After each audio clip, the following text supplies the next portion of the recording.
Hello everybody, we're doing more Paper Mario.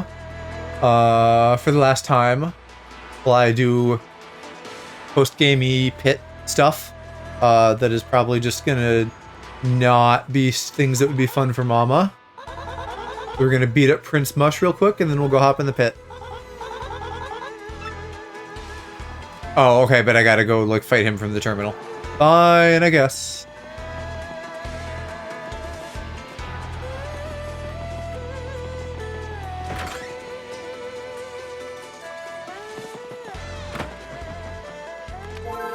Man, this game looks so great. I love just seeing fucking lighting. And all the good stuff in here.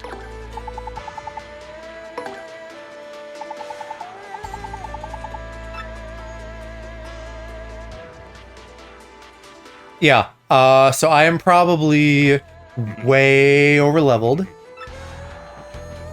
for the pit and for Prince Mush. In fact, I'm sure I could stomp him in one turn if I didn't also have to tattle him first. With Gumbella's Rally Wink, I could just double my damage, but that's not quite what we're doing. I might still anyway, it depends on how much damage I can do with the super jump or power jump or whatever the multi-jump thing is. In fact, not multi-jump, because that's the one where you hit all the enemies. Whatever the one is where you bounce on one guy.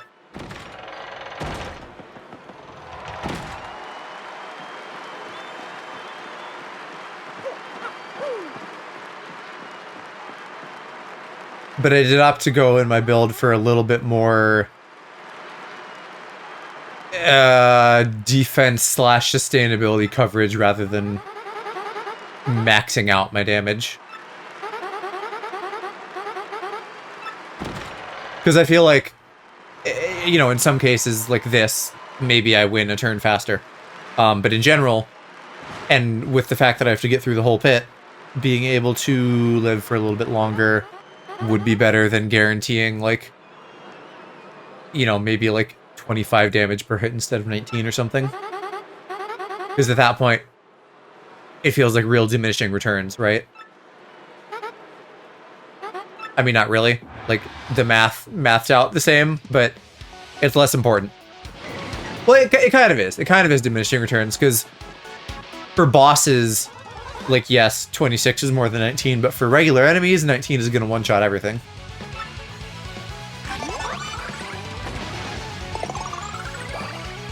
So we got 5 HP, I'm living in the danger zone, and that's how I do damage, is by having all those buffs that happen when you're at 5 HP. Although I didn't care to get the ones that only happen when you're 1 HP, because I don't want to be edging that much, even if I do have a bunch of life shrooms for safety.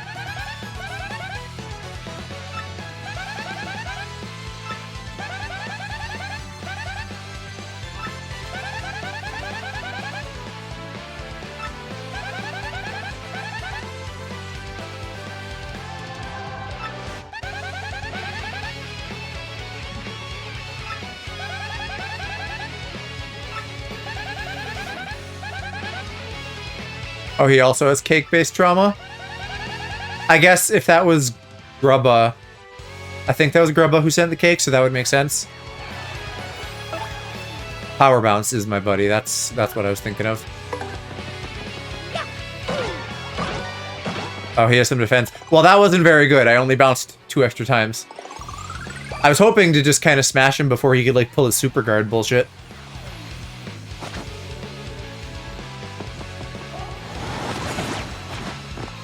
Didn't even react.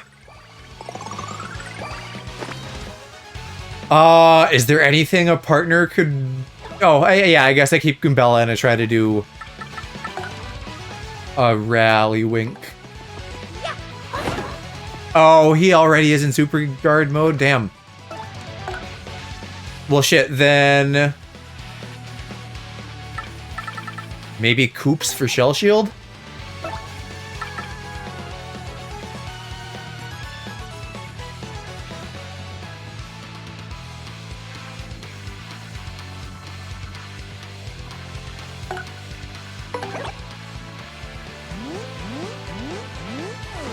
That was pretty good. I don't really need this.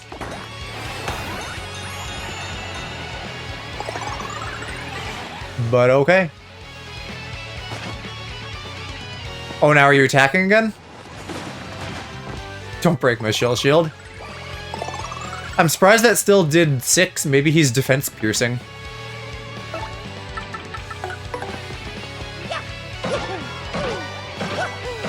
Okay, there. That's all we needed. I guess if he swaps back and forth, then this is not hard. I was worried for nothing. Oh boy, 4 star points. Yippee! Wow!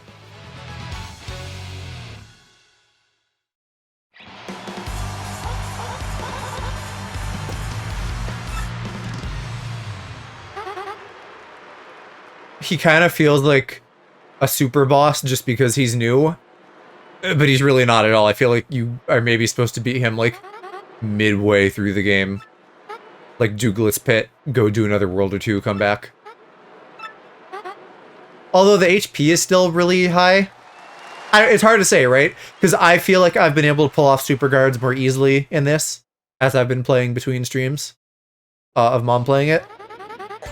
And so, like, if he maybe has a little bit higher HP and he's reliant on you doing super guard, like, I don't know if that's that hard. But 90 HP is probably the highest yet, besides the Shadow Queen. I think Gloomtail had like 70 or 80.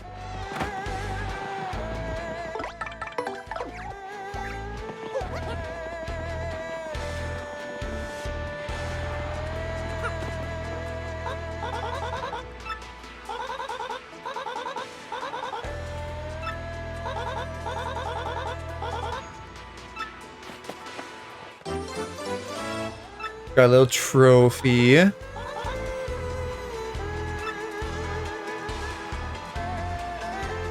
We should, if I am able to do everything I want, we should be able to like 100% this on stream tonight. Because really all I need left is Tattles in the pit and stuff from beating the pit. And then technically one trouble to turn in that also involves the pit. It's all pit related.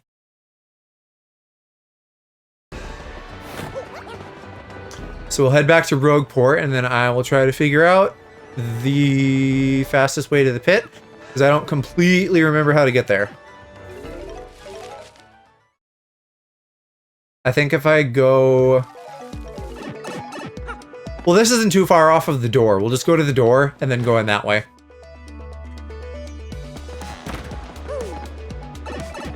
Front entrance style. Oh, I should, because I don't think I did this, remember to put back on... Oh, I do have my first attack badge on, great. That should save us some effort with the early floors of the pit. If we can just one-shot the enemies because they're that weak. Did this always have singing? Oh, I got a paper airplane, right? I feel like the background music was so quiet for me for most of our playthrough. By virtue of me having one headphone off so I could hear Mom talk. And then I think maybe in the filter I have on for her, just because the mic setup isn't as ideal for two of us. I think maybe it also just quiets down a little bit more when either one of us is talking. Compared to this one for me, which... I think still yeah, it still does that, just not nearly as much. Oh, I guess I should heal up before I go in there, but whatever. I'll just pay at that block for the 3 flower points. Probably don't need to, but that's okay. There's the pit. Oh, first attack and bump don't work. Okay, so it doesn't benefit me to have it on. And then, yeah, I went down to 50 to get her the strange sack, so... We've done some of this. I guess I can fast travel up through floor 50. I want to make sure I don't miss regular enemy Tattles in here. That sucks though. I guess I should have known that it doesn't work because I've been in here. But that's still very unfortunate.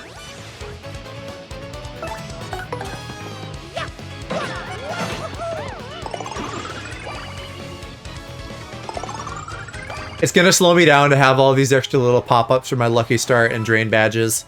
But we need those for sustainability, and turning them on and off is gonna be a pain.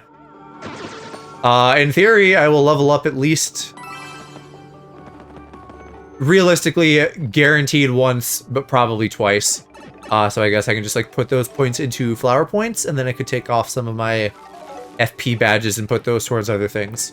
Because I do want to have... This was like based off of a build I saw somebody else do, and then I modified it to suit my own tastes. We need some flower points in case we need to pull out like a big bobbery move, or if I want Goombella to do like a rally wink and give Mario another turn.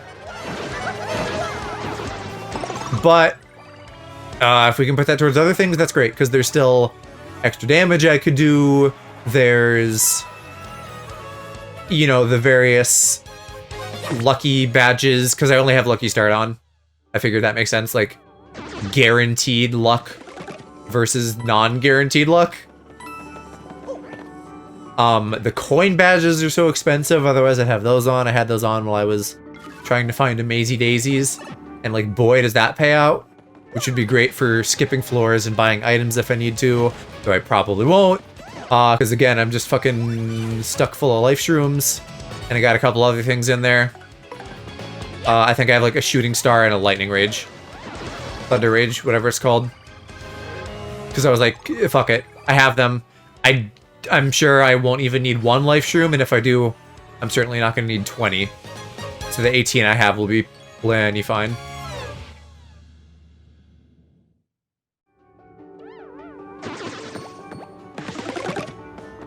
I'm just gonna probably have to leave a lot of items behind as they drop or I pass by shops. I would be tickled if we could just find that uni guy that we could warp a bunch of floors forward many times. I guess we'll keep an eye out for badges to deal with Myth Mouse as well. I found one badge when I was fighting daisies that is one of the ones that I think halves damage when I'm low. So I have like 3 of those, so if those stack cumulatively and work as advertised, that would cut down like, I don't know, let's do some easy math, like 8 damage to 4 to 2 to 1. You know, or even higher amounts. Love that my bitrate's being crazy tonight as soon as we start stream, but then again, maybe we'll just get it out of the way now. And it's real nice that these pipes don't have shit on the front of them. Because I like being able to just fucking jump in pipes and it not being a whole thing.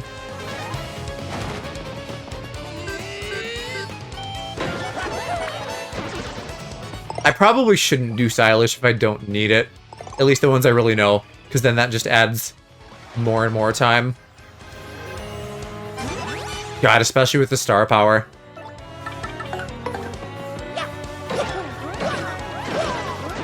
Mainly it's the partner stuff that I need to practice. I have Mario's down well. So I still have on that little tutorial badge that I put on for Mama. Which is obviously not like peak min-maxing, but I have max star points, so I can afford it. Or max badge points, rather.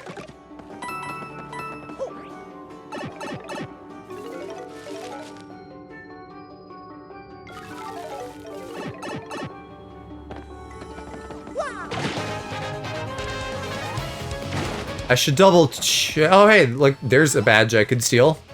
Because why not? I can't imagine I would ever be using a partner badge, but I don't know. I want them. They're mine.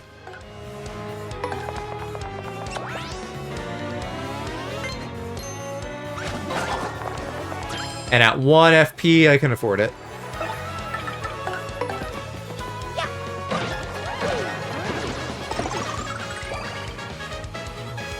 Plus, it gives Miss Mouse something to do. She's been so to the side for the entire playthrough. Or the half of it that we've had her, rather.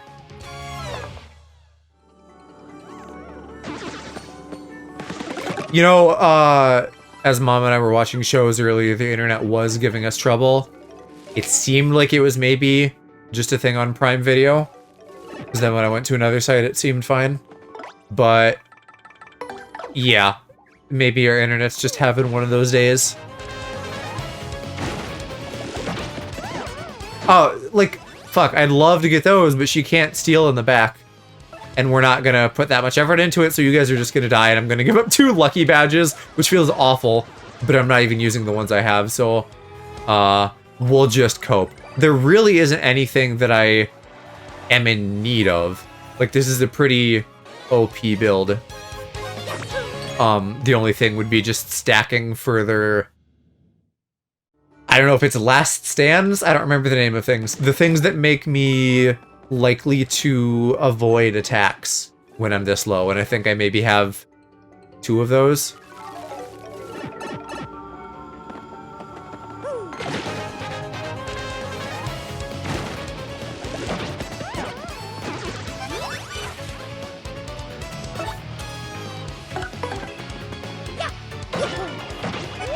We'll see how successful I am at getting through 2 runs of this tonight. That's my goal.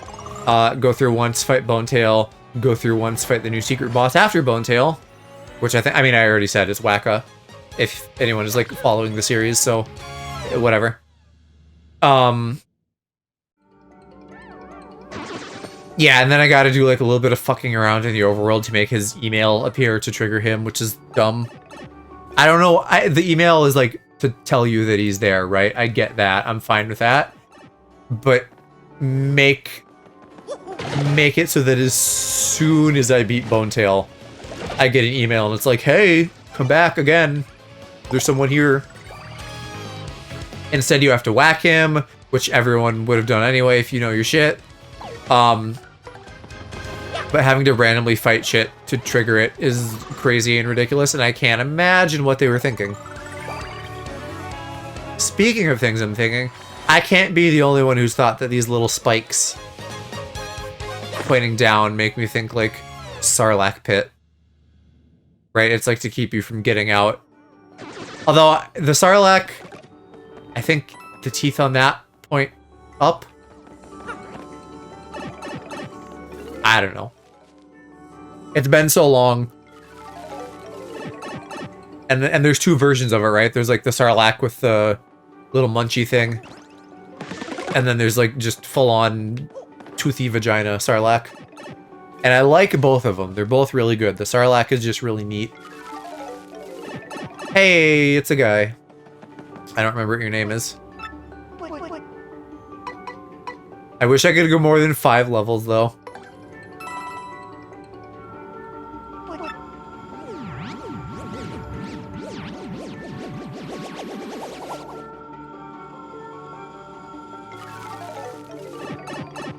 And then we gotta deal with jumpy guys.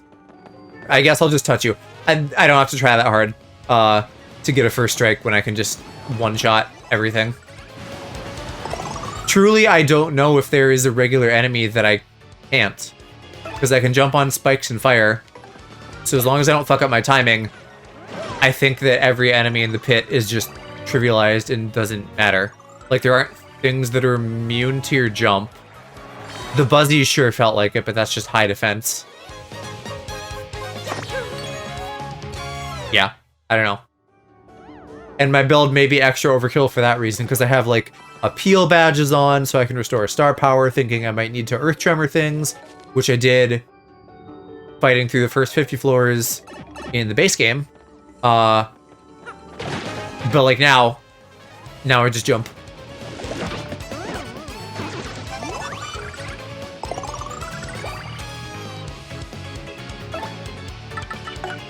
Even Bonetail is just gonna melt like Prince Mush did. The one thing that might be a little tricky is Wacka, since I'm relying on Power Bounce.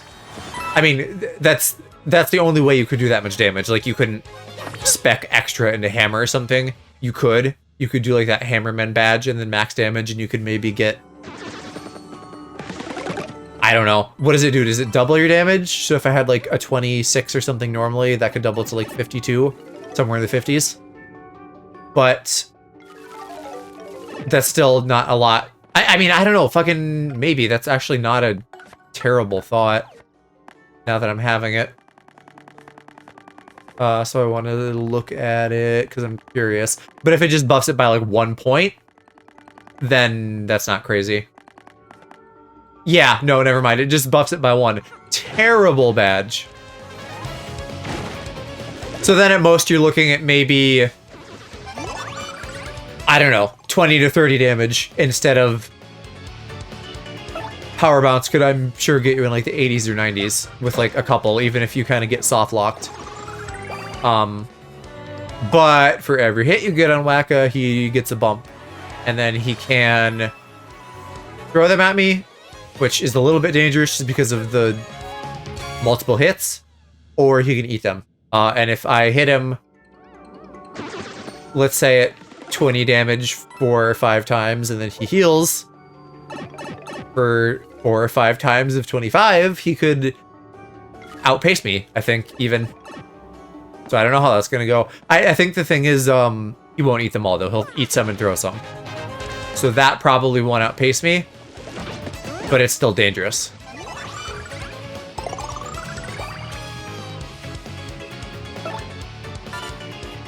Fuck you. It is really interesting also to have this build, because I've never had this build. I think I did the pit up through Bonetail when I was a kid, but I just did that, you know, as best as I could with like a normal strong build. So like high HP and flower points. Similar badges besides the low HP ones. So like Happy Heart, Happy Flower. I probably had Zap Tap because I thought Zap Tap was a lot cooler back in the day. All the lucky stuff.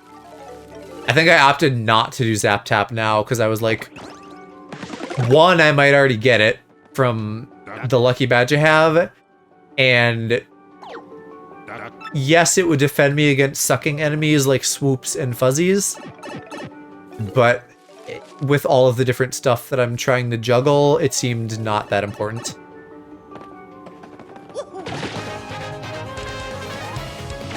Oh, I still gotta double check that I don't have Peekaboo on.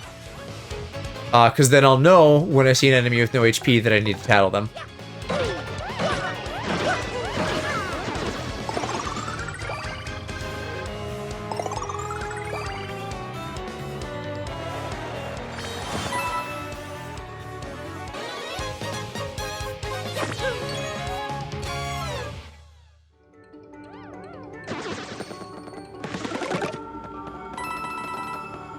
So let's take a peek-see.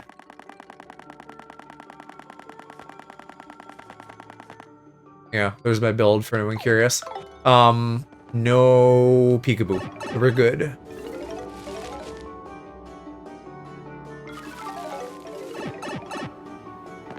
But I should also be safe for another 30 floors. Because I got to 50. And I got all the tattleable enemies before then, and I'm assuming that the spawns on this are fixed, or if not fixed, maybe within a pool of every 10 levels or every 5 or something.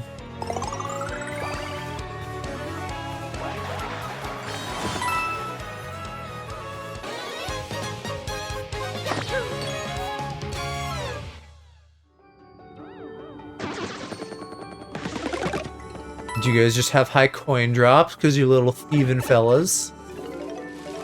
Never in my life used the word fella until I met Alex. He's just a little influencer. Oh, come on, get Koopa. It's so much nicer if I can do Koops. I don't have to do the little hammer wind up or anything. I just get a free hit, free initiation. Although, maybe again, for optimization, maybe I don't even want to do that. Because then I'm watching him do something when I could just multi-bounce it.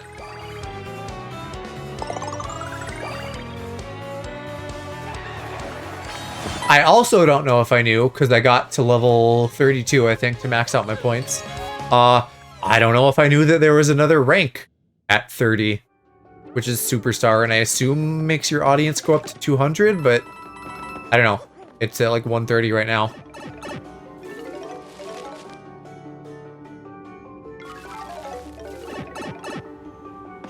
Come here, you.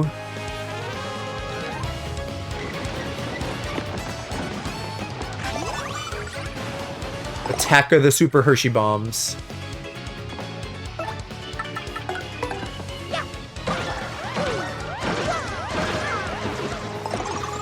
It's so funny seeing all those stacks of stars. I guess it's just one for every damage over a certain amount.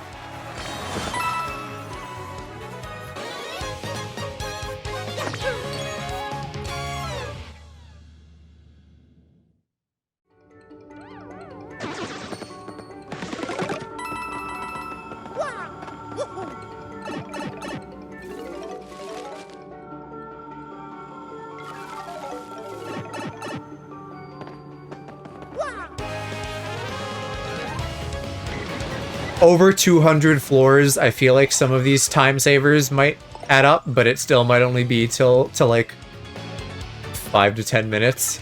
I don't know.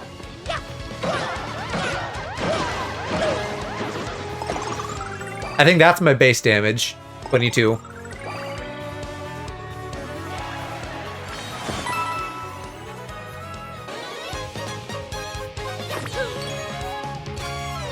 The crux of this strategy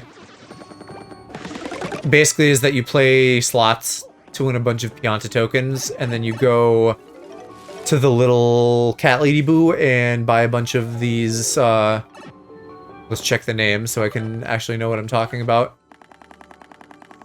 A bunch of Power Rush, and then you get 5 HP, and then at 5 HP, each of those adds 1 damage to your base damage. And that just gets out of hand real fast, and then you supplement with, like, HP drain and FP drain for sustain, other stuff like defense buffs, flower point reductions, lucky badges, all those kind of things to just make everything smoother. Because in the base game, a lot of the badges that will, like, add or lower stuff by 1 attack feels like a lot. But when you're dealing with numbers in the 20s, the difference between 22 damage and 23 damage is nothing. And so I'm sure my base is actually like 24 or 25, but I have it reduced a couple times via badges. I'm pretty sure that's what HP and FP drain do. You get 1 back for each attack, but it lowers your attack by 1. And then if I also lower my FP consumption, which unfortunately can't go to 0 because I tried, but I can get multi-bounce from like 2 to 1, then it's just like 1 out, 1 in.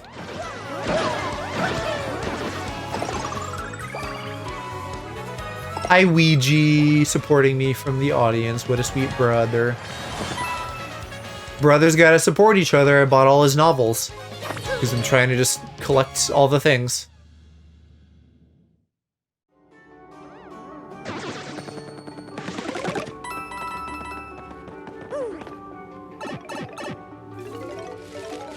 We do definitely want to keep up with coins on the crazy off chance I need items later, but mostly just for moving floors. Because I don't know how expensive that gets later. If it's a flat rate of like 30 for 5, then great. But we've only been to 50, and for a lot of that time I wasn't skipping because I need to make sure I don't miss the... I don't know. Centennial would be 100. What would be 10? Decentinal? Every 10 floors there's a chest with like a badge or something, so I need to make sure I get those. Past floor 50, because I have the first 50. Or the first 5 across 50.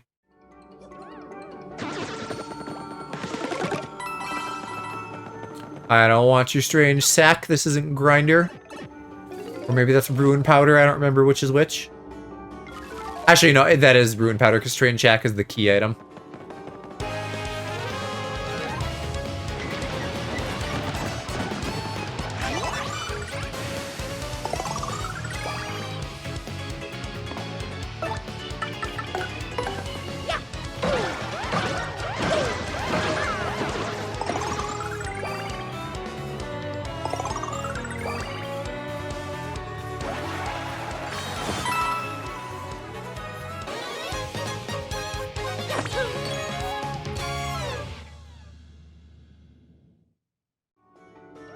I wonder...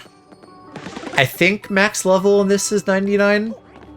And you can only max out your badge points so far, so that makes me think then that your HP and FP must just have a much less restrictive limit.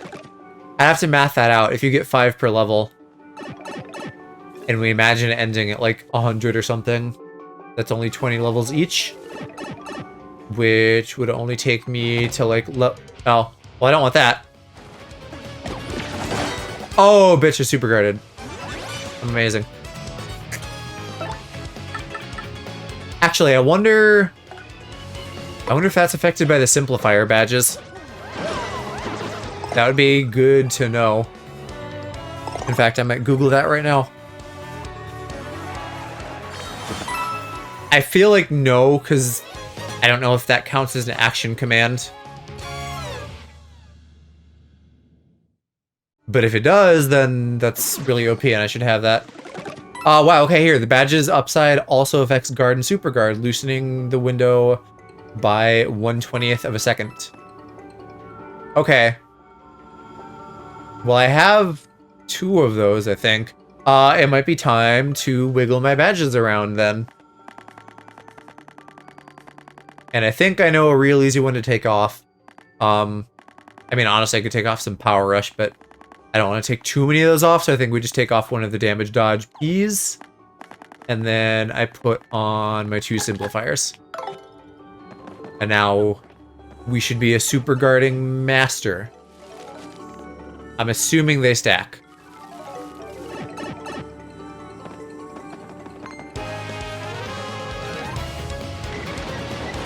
I haven't listened to like the video about the dude's build that I based this off of in like a month or more. So I was mostly just going off of like best guess. And so I could easily miss shit like that.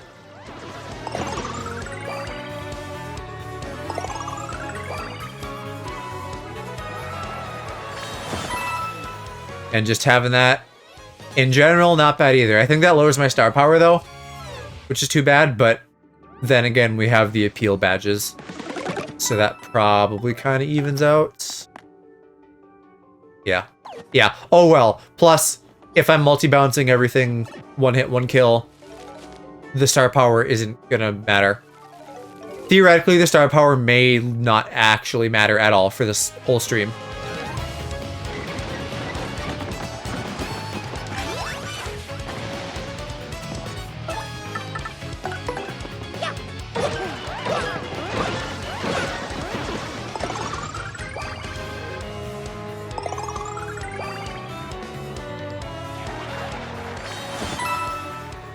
Maybe I should do some action commands though to see if I can audience max. I don't know how I went down from 130. Maybe because I got that preemptive hit that didn't end up hitting. Because I think commands are how you get your audience filled, right?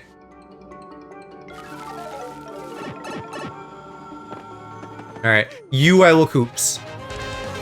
Enemies that I know will get me, I will just coops to be safe.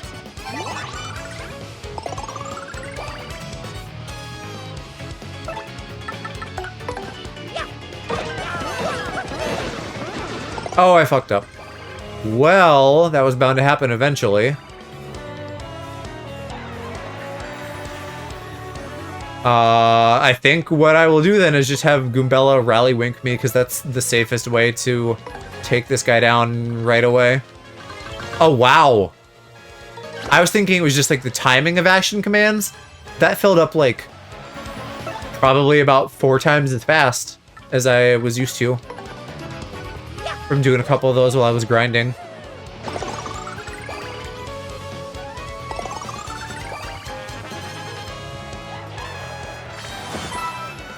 Still is only at 130.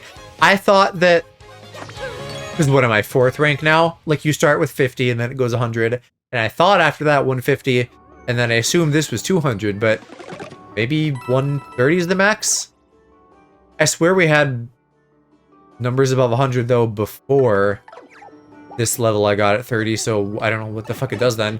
It mentions your audience getting upgraded, or something to that effect.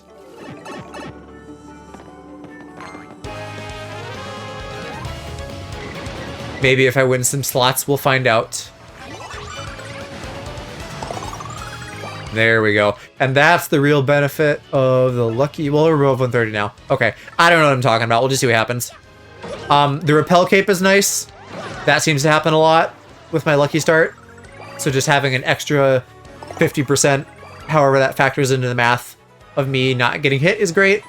But also the flower point regen at the start of my turn is good, because otherwise I kind of just maintain rather than grow.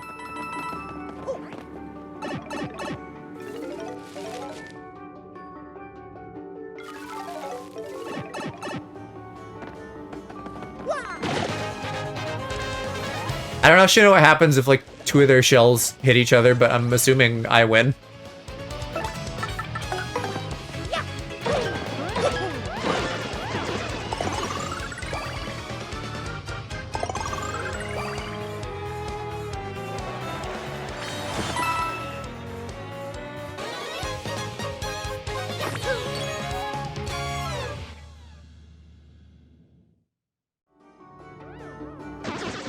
Back on the topic of Wacka too, because I'm thinking about it.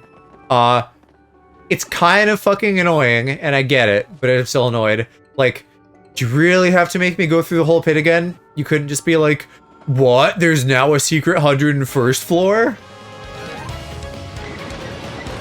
You know, because that could be simultaneously really hard, right? Like, you're still going to be really worn out from the pit.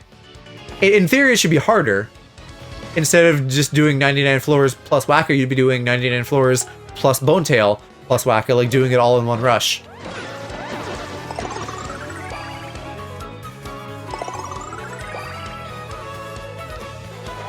Because I'm just like already exhausted by the idea of doing this pit twice.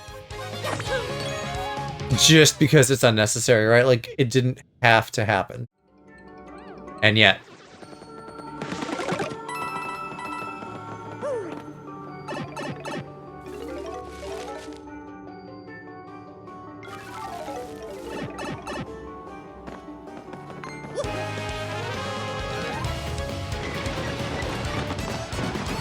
And maybe almost a little bit more because I'm optimized to the point of, like, it being a brain dead thing. It's certainly easier and nicer to not have to worry about dying and stuff, but on the, on the other hand, it is like a little bit of a shame to just go brain off so much for this.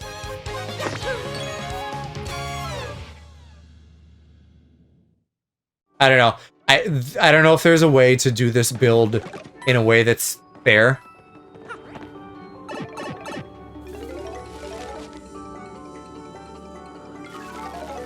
It would more just be like challenge runs of like, oh, I'm doing the pit like after world blah blah blah, like while you're still relatively fairly weak, and you don't have that many resources.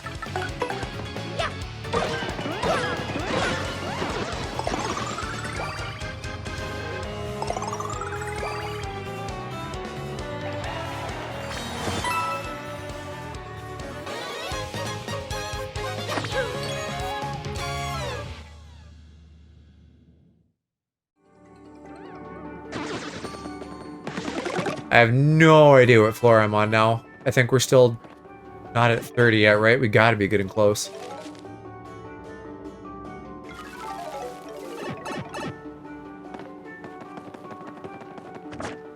$40. Great. Okay. I kind of just lose complete track of things in here if I'm not constantly checking the sign. You are nasty because I have to... Well, that worked out. I can't just jump into you because you might smack me.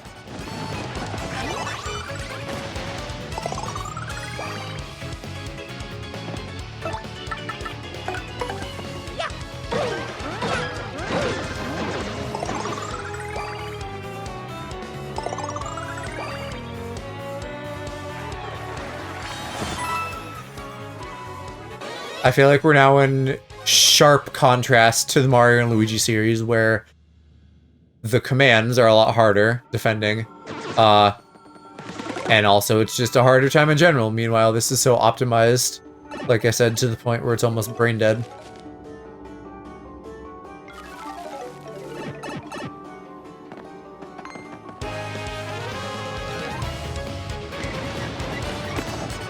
Though we did have a much more successful time with the ending to Partners in Time, compared to good old Cackletta in Superstar Saga. I feel like these past couple weeks are really going to be solidified in my head as like having a hard time against bosses era between the Elden Ring final boss and then Cackletta and Superstar Saga. And I'm really hoping that going forward, the remaining 4 games, if we include Brothership, are not too bad to get through, final boss-wise. The rest of them were fine, but I have, like, anxiety now about the final bosses. Goofy.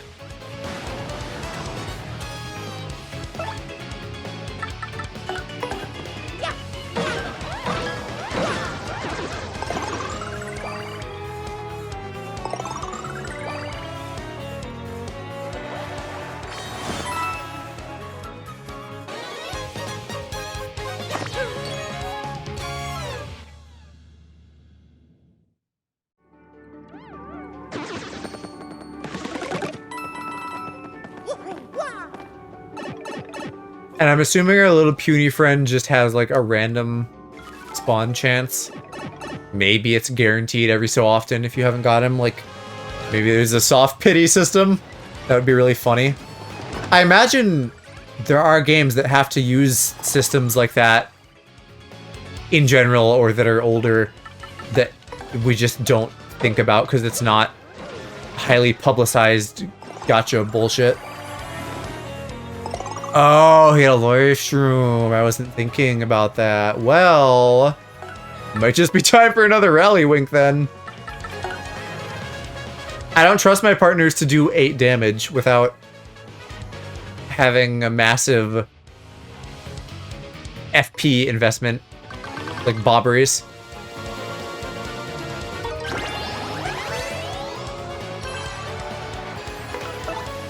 I'll just jump. Literally brain off. 22 damage. Hammer, I at least have to like hold a button for a little bit. That feels like a lot of work at this point.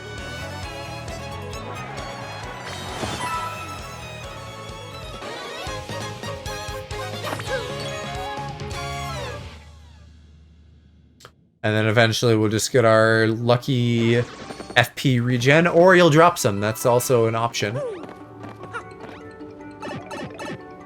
Why is she like squeaking?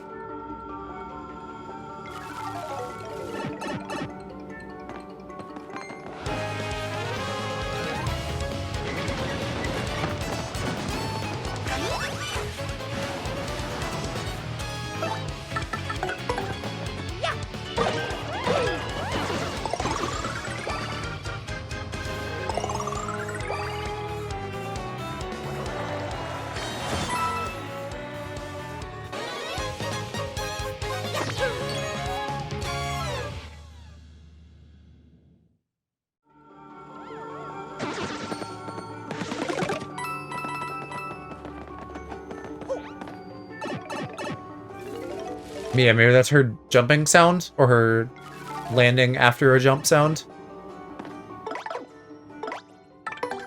Flurry would probably be the best option to really deal with these guys, but that's a time investment I don't want to put in. I don't want to take the time to switch to her.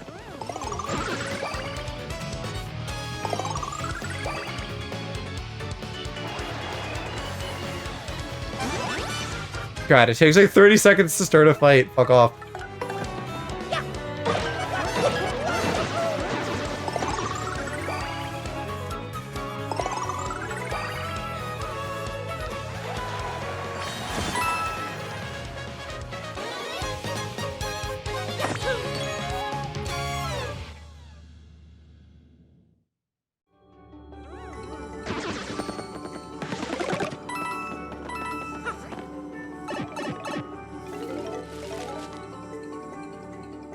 The goal is like,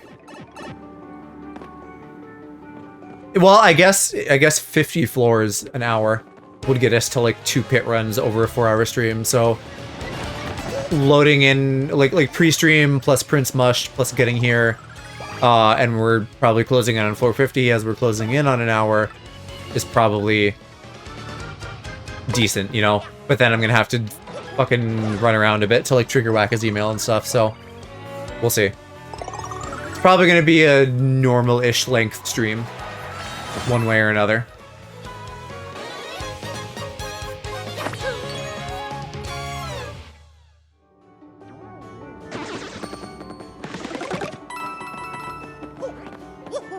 But if we get like real lucky with some puny spawns or something, could go a bit faster. I don't know why I did that. Instinct. I'm just gonna whiff it.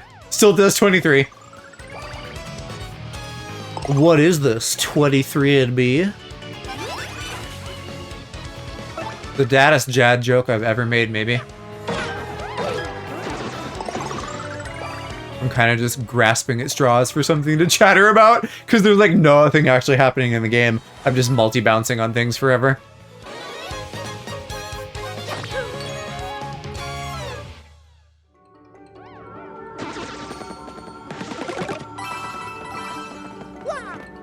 On a topic related to the game, I guess, I'm real cheesed about where the Mario RPGs are at currently. We got a remake of Mario RPG, we got a remake of this. We got Brothership coming out real soon. Other Mario remakes in general with Luigi's Mansion 2. And you know, they did Luigi's Mansion 1 on 3DS. They port plenty of stuff to Switch. They're just making a lot of Mario stuff, which is good. And that's not a surprise in general, but specifically on the RPGs, it makes me hopeful for more and better ones. And I don't know that I've seen any, like... Oh, there's 50 already. I don't know if I've seen any super amazing, compelling, like...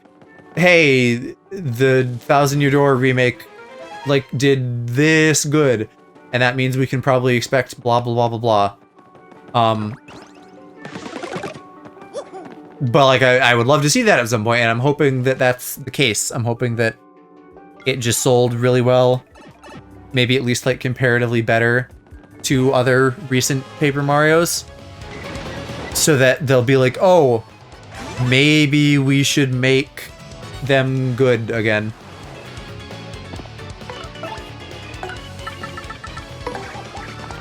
Not who I wanted. You gotta tattle, because these are new guys.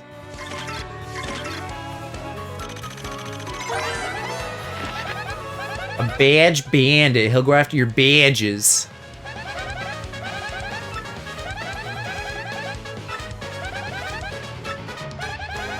You don't fight these guys that much, but boy, do I not like enemies that steal my items.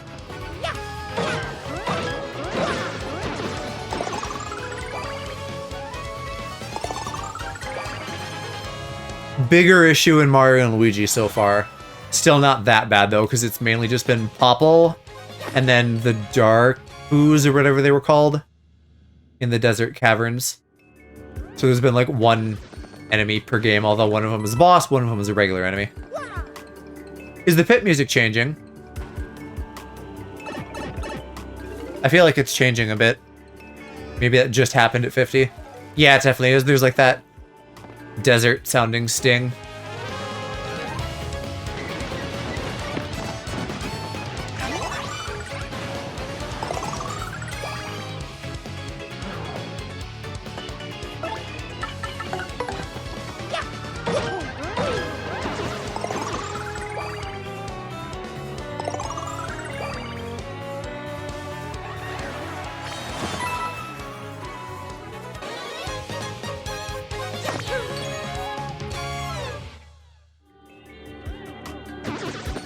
Yeah, and there's like more vocals too. That's cool. I hope it keeps going. I want like progressively a few more of these so that by the time we get down to Bonetail, it's like real vibey.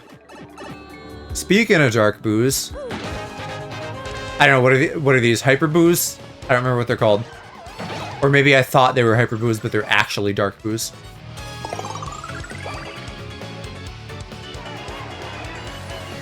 Can I see if I do multi-bounce? God, I know. There's a lot of things happening, Mario. Dark Boo. They're me-colored, so I kind of love them.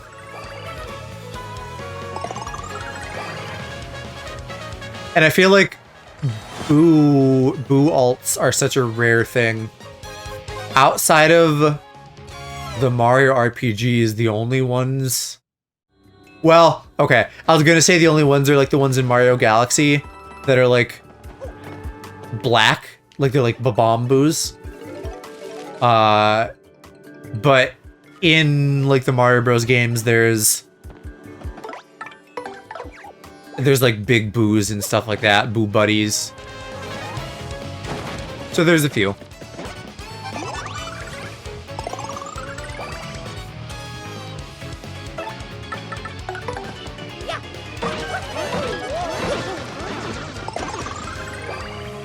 Not really sure how the crowd's working. When I think of it, sometimes I'm doing my action commands to see if it grows the size at all, but it kind of seems like it's random within, like, 10. And whatever the max is, I don't know how we properly max it.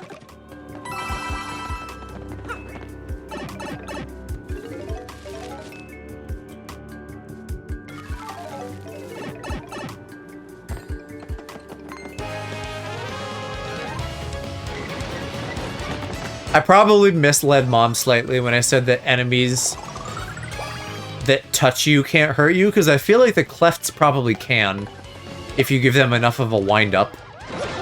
But, like, you'd really have to be just standing still and letting them charge at you for that to happen.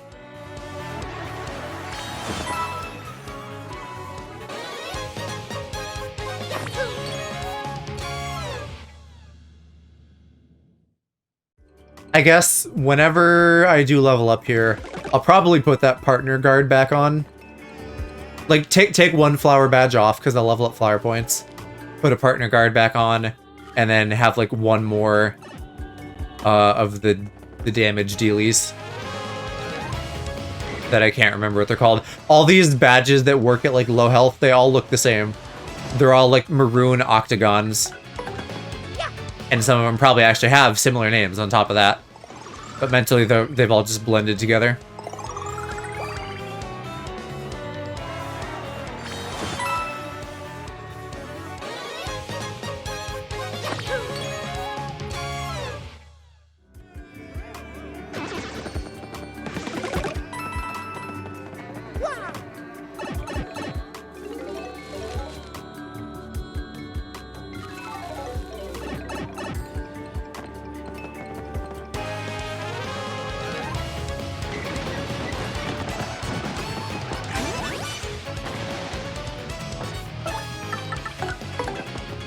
Zap Tap does seem so cool when you're a kid, because you're like, whoa, he's fucking electric, they're gonna get zapped.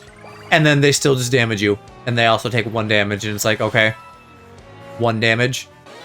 That's the other reason it's not that valuable to this build, because, again, when you're hitting in the 20s, 1 damage means nothing. So then it really does, instead of becoming like an, oh, I can damage them back badge, it becomes purely a, well, this can stop swoops and fuzzies. But are they even gonna get a chance to attack me? Probably not. No enemy has so far other than that one Koopa that got a first strike. Because I can just rally wink my way out of trouble if I mess up a multi-bounce or something.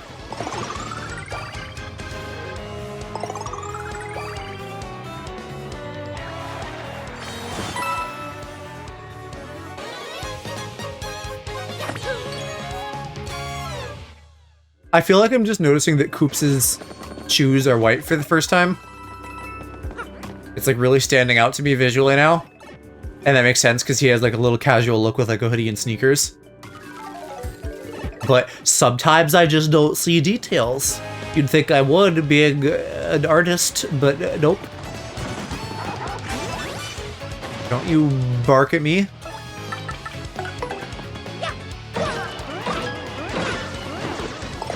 I'm disappointed that partners got canned from later Paper Marios because you were supposed to have a chomp partner in one of them. There are some enemy Mario types that are just very delightful that I would love to have as a partner, like a blooper and a chain chomp. If they let you play as a Chain Chomp in Mario Party or something, that'd be so fun. They did let you play as Blooper in 8, I think. I miss him. I don't know if we know all the characters for that new one, where there's like 20. But like, bring more enemies back. You get to play as Ninja. Ninja's pretty cute. I might be Ninja. I like Dry Bones too. I think he's fairly standard. Boo also. Although I feel like a lot of people go for Boo. So I don't always.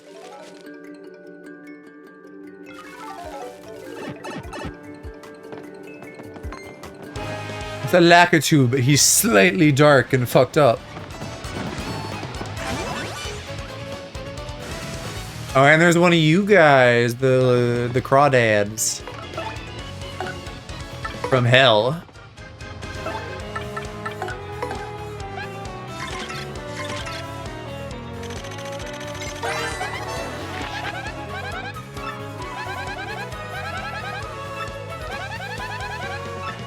Is this like any different? Is this just a slightly better statted out Lakitu? Lakitu or Lakitu? I don't know which sounds right to my ear. Oh, right, yeah, you... Wow, an enemy's gonna get to attack me, because I already had a tattle. Uh-oh. Gotcha. Doesn't count if I super guard.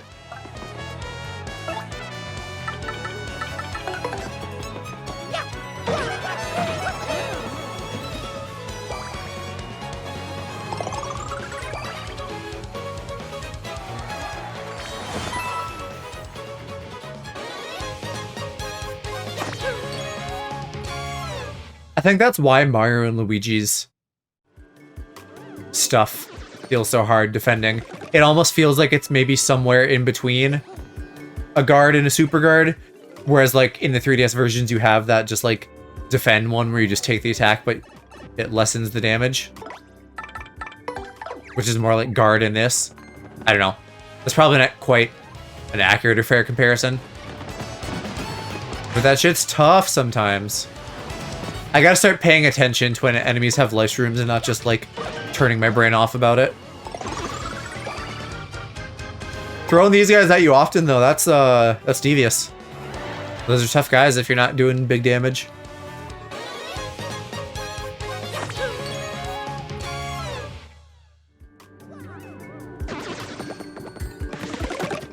Random thought. To maybe save myself some trouble later. Let's turn off the first attack now, because it doesn't help me in the pit, and when I need to go into the overworld to fight stuff to get Wacka's email, I don't want to accidentally be killing stuff in the field and not actually in battle, because then it just won't count. Are you a new wizard? I can't tell if you're like regular purple or slightly different.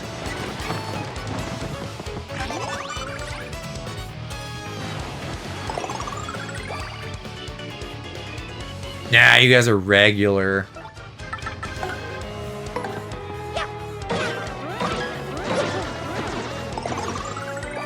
Weird-ass dudes with gear shift eyes.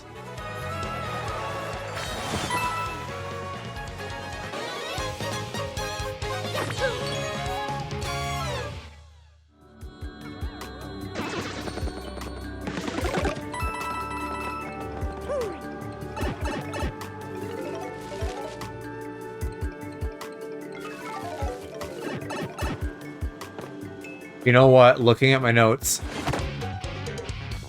That was dumb.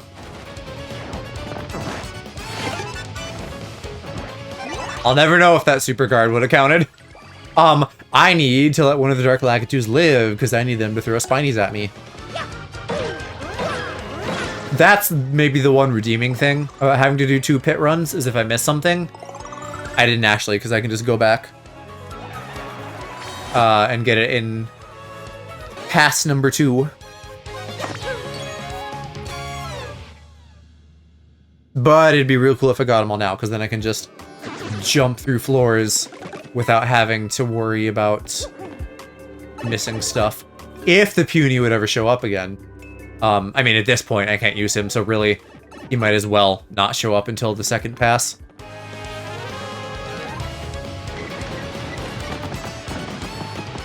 Yeah, there's a guy. So we'll just fuck around and let you live.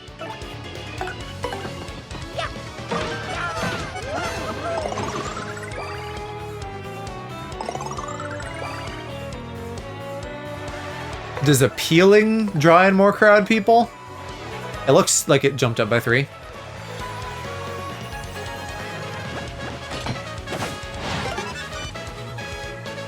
Okay, but I need you to, like, summon one, not just throw it at me. Yeah, I guess that's what he's trying to do now. We'll just appeal to the crowd more. Try to get more little boobies in here.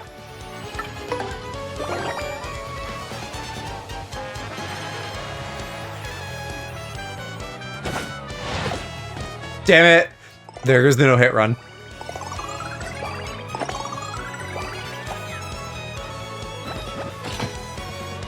Okay, actually make an enemy, though. I don't know what I need to do to, like... you know, have him make it an actual enemy.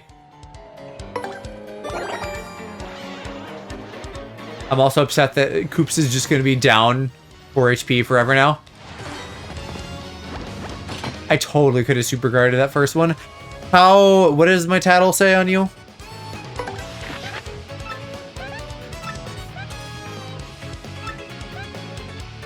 Sometimes the eggs will turn into spinies.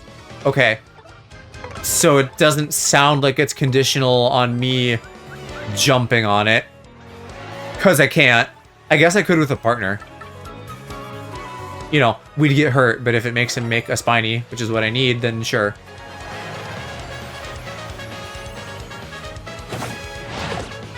Come on, Koops.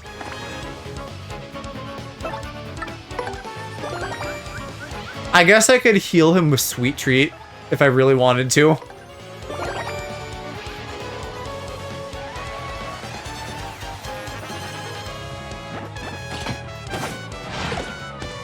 Fucking... Dude's gonna die. What happened? You have an HP. Let me do a Sweet Treat now while I'm thinking of it. I never expected this.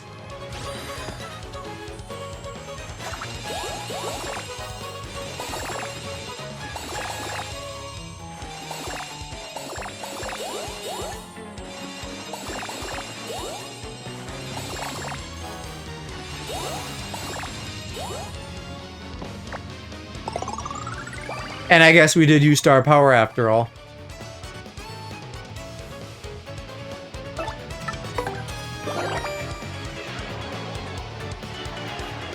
Oh. A full bar. That's so good. There's our guy. Took you long enough.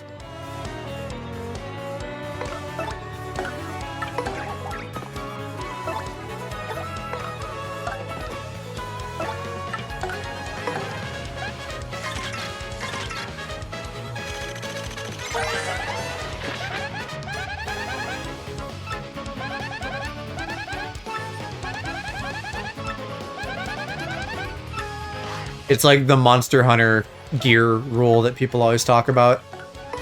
As soon as you want something, you don't get it.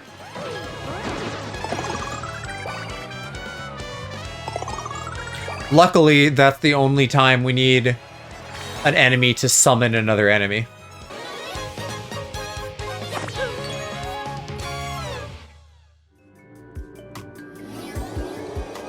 Yeah, and we got our Sewer Witch giving us bonus coins.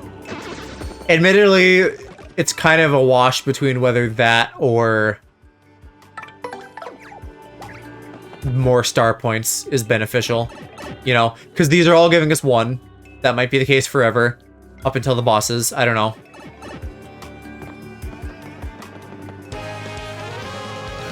And she's just another layer of overkill that I have. Her buff showing up sometimes. Okay. I am gonna do another Sweet Treat. Just because I'm gonna be anal about keeping his health topped off. And then we'll, like, rally wink another turn out of this for me.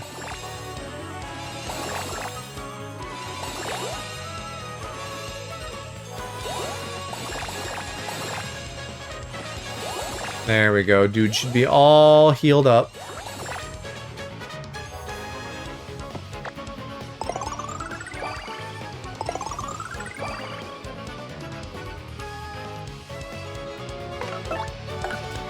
And then we can get star power maxed out again real quick. Oh, I didn't want to tattle. Oopsies, oopsie doopsies. I already tattled you. I meant to do rally wink. We're fucking up. Things are spiraling out of control. I got a super guard 3 things now. Wow. Jeez. Alright. God. Now I gotta heal her.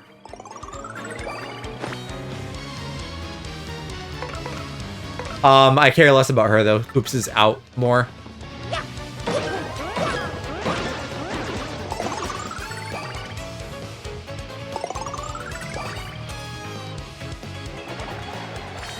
I might just let this go. I'm not gonna heal 10 off of 1 sweet treat, so I'd have to do 2. It's gonna be too much management. We'll just cope with the fact that I don't have like a perfect run of no HP gone. But we can pretend now that I healed Coops.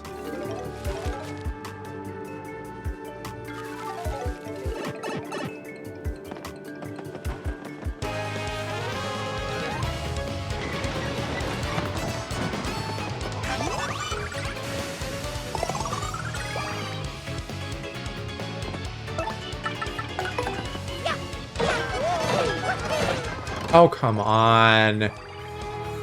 Oh, I'm losing my edge.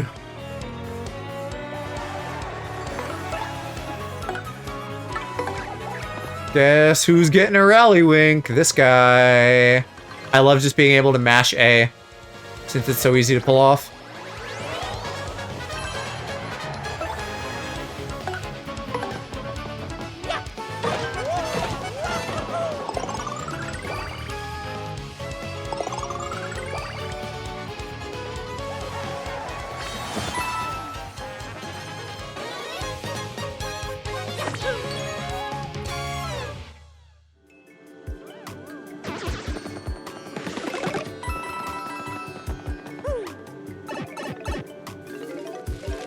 Must be getting close to 70.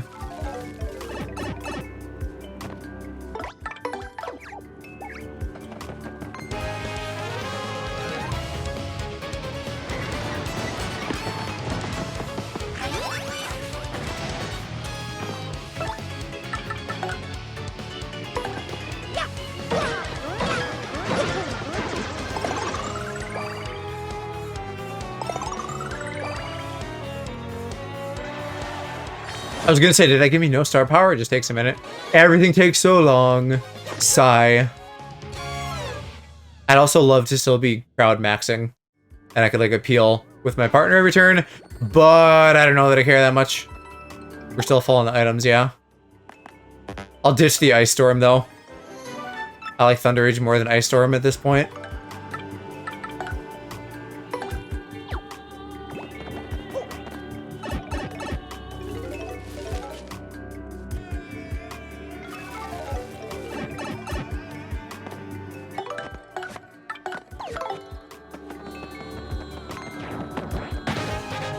You, I will just hammer for simplicity.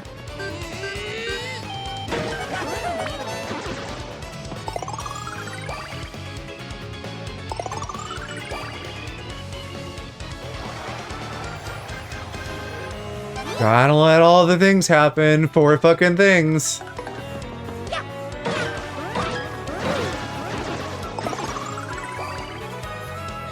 It would probably save me so much time.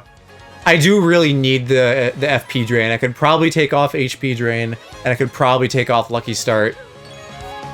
But I just don't want my stuff to start dipping at all, because I feel like a mistake. Especially with 5 HP. Granted, I have a million life streams, but a mistake could spiral out of control, and that's what I want to avoid.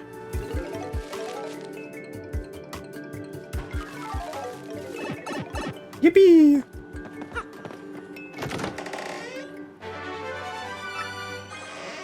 I think these are all badges we already have, though, one way or another. Don't quote me on that, but I think so. We have stuff in the sound gallery. What for? Because I fought Mush, that's why. If I look at my badge list, we are only missing 2. Okay. So one of them,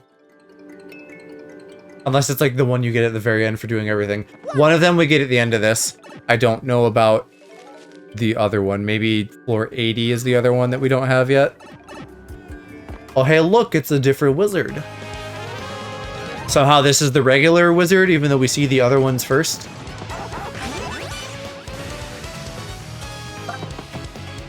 I guess just the other one is dark. And they wanted it to fit the vibe of the palace, so we got it first.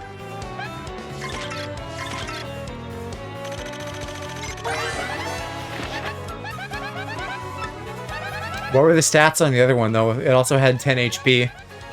Maybe this has more defense? 3 feels like a lot of defense.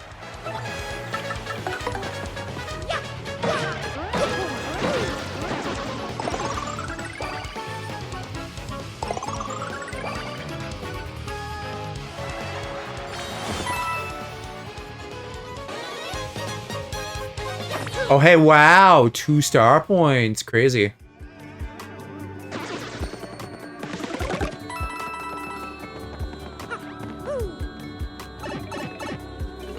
No music change, though, that I'm noticing. Unfortunately.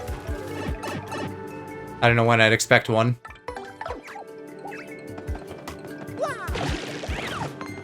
Ugh! Boo! Doesn't count. Fuck you. Actually, it doesn't count because they're super guarded. Oh shit, and you guys have enough HP that I can't one-shot you. Maybe now we'll get us into some fights that are slightly less brain dead. I can do Power Shell for one, although they have defense.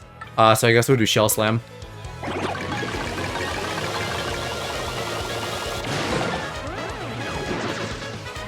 Buff my partner's attack as well, so that is 7 now. And then as long as I don't have to do that all the time, we'll recover our flower points just fine. This is where actually getting a little bit more damage would benefit me. You know, I don't know like what the max possible HP of a regular enemy is. Maybe that's it with 25, because that feels pretty high.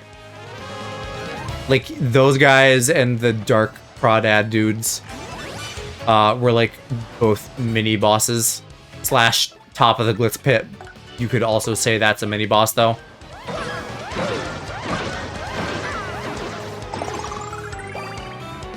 But I don't know if what was I doing against them? 20? 19? I'd have to get another 5 or 6, which would require a lot of badge moving around.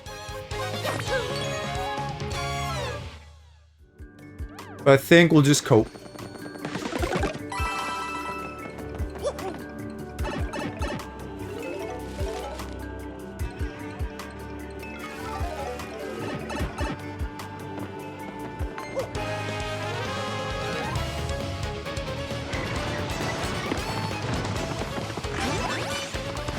Look at you with your bunches and bunches of items.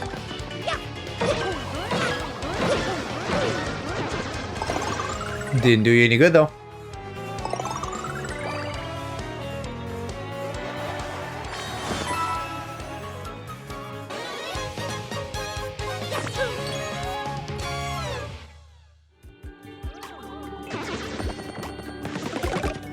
Okay, here we go. That's how I'll heal my partners. I forgot that I could reliably get items sometimes. So we can top off Goombella, and then I don't have to fuck around with Sweet Treat.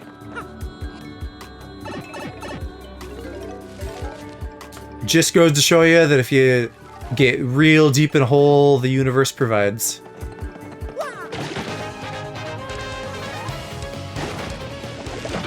More fucking Koopa Trolls. Okay, I need to actually pay attention to numbers this time and see if I could make something work damage-wise to one-shot them. Yeah, I need 5 more. Oh, but I guess they're on their backs.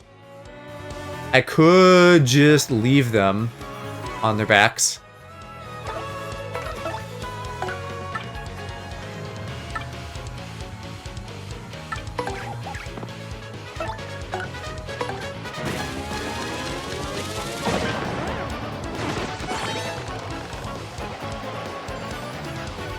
Oh, but did they do like an upside down spin like some of those naughty street Koopas?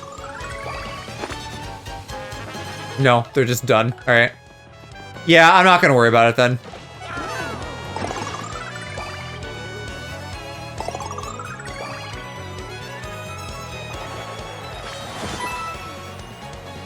Well, look at that. Bob, we got to be helpful for a minute. Maybe we'll use all our partners at least once, but maybe not. I liked Flurry a lot when I was younger, and Mom just really didn't vibe with her because of her specific attack requirements. I feel like she's not that great though.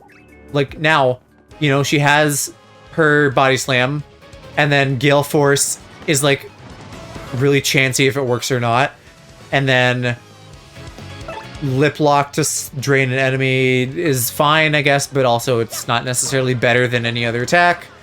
And then Dodgy Fog on Mario, it's like, do I need that?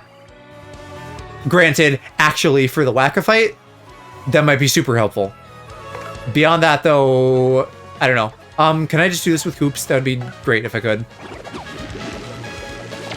Oh, well, not if I whiff it. God.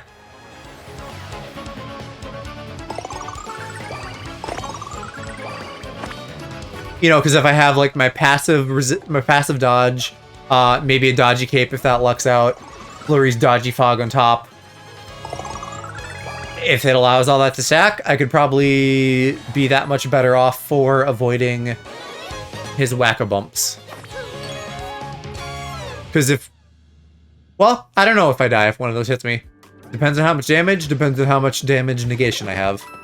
And I really don't have any idea, because I cut my damage in half a couple times, and then I also have two, actually, badges that give me, like, +1 defense. But I don't know if that calculates before or after I fraction my damage, right? Because that could be a really big deal. I feel like it has to go before, because if I...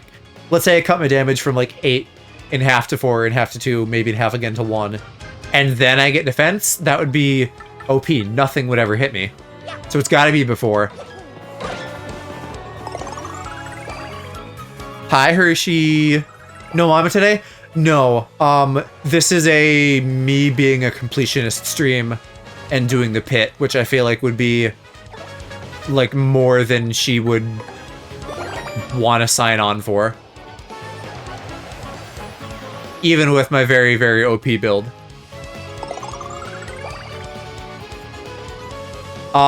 She's actually not, she has like a headache tonight regardless, but, I was still planning to do this solo because it was just going to be me, like, pit maxing, fighting Bonetail and Wacka.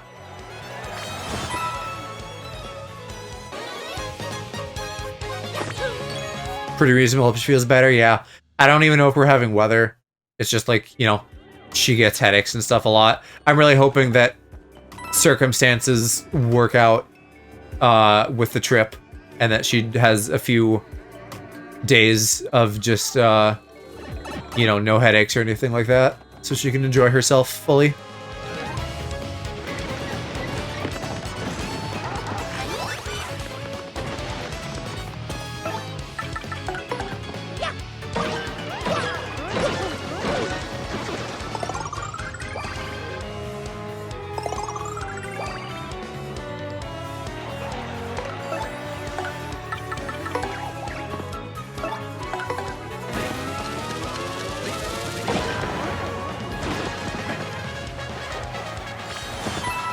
But I'm getting excited for it now that we're talking about it more and stuff.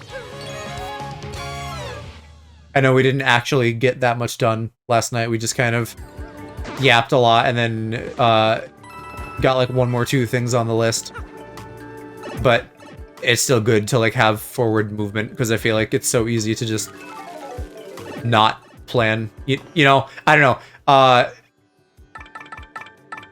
Like you have to take action and make shit happen. And it's so easy to just not. I'd say we accomplished a ton. Okay. I don't know. I guess you didn't have the list that Alex and I had. I feel like with the list, it maybe feels like we got a little bit less done. But again, just kind of like getting the momentum rolling, I still think is a big deal regardless.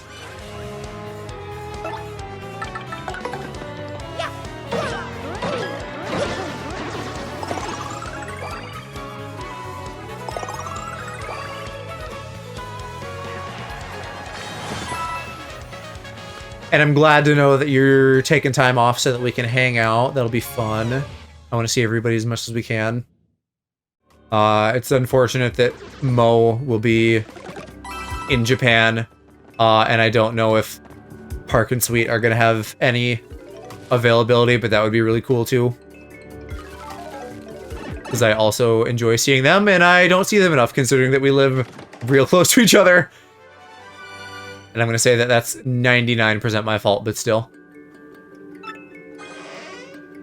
Those enemies' finger looked like pennies? Yeah. To kind of recap my strat, if you can call it a strat, it's not hard, it's just a build.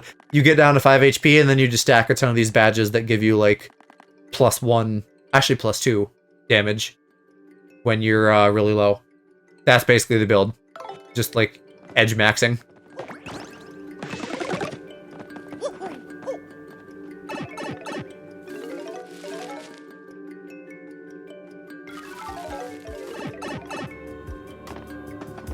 I love edging builds. It's a little bit too brain dead. I feel you'd have to like really precisely calculate like a good amount of badge points to like make it fair, where you could like do pretty good damage but maybe not one-shot everything. Technically I'm not one-shotting the dark Koopa trolls, but I get them on their back, so I might as well be. Oh wow, now we're getting some points.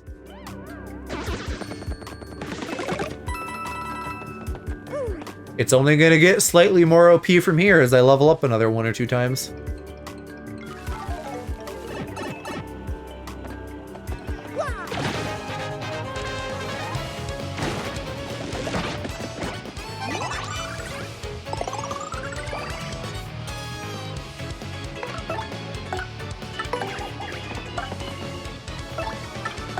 Let's tattle the bristle.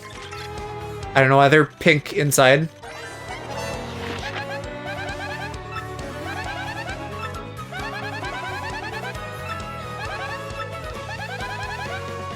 So many me's, yeah.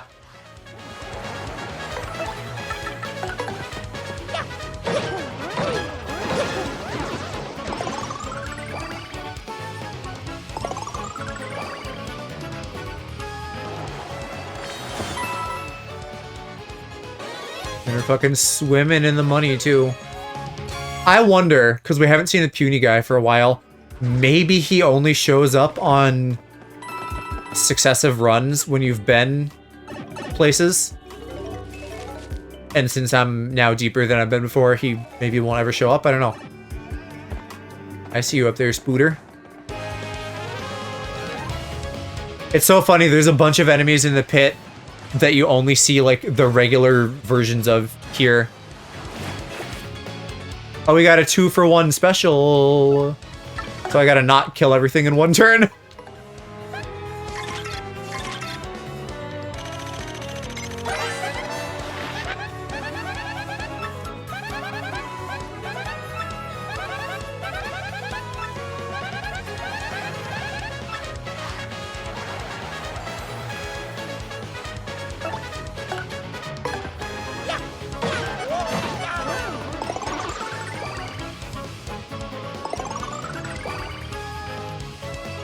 Alright, well, let's see if I can super guard. Hell yeah. Oh, I fucked up. Wow, I'm actually taking damage as Mario. That's bad. Not Yippee, not Wahoo. What happened to my fucking evasion?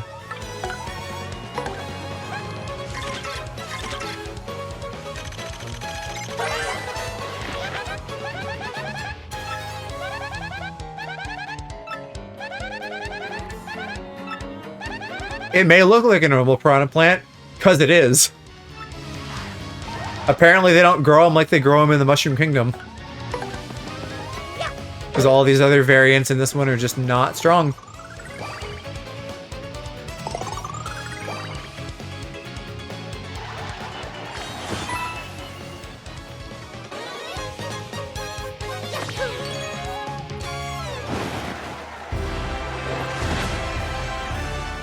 A very superfluous level up.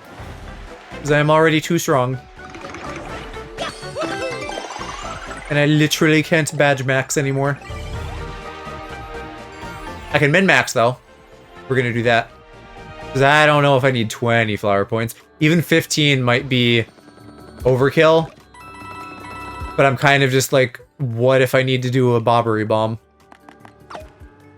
What I'll probably do, if I don't need a bobbery bomb by the time we finish run 1 of the pit, is go down to 10. And then we'll have even more power rushes that I can put on.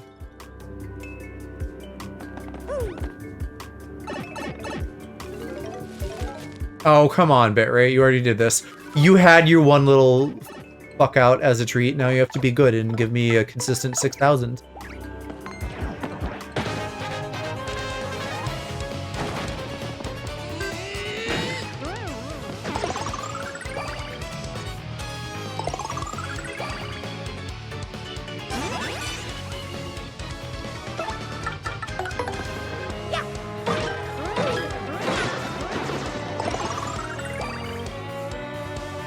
I'm fucking rich and getting 1 flower point a pop.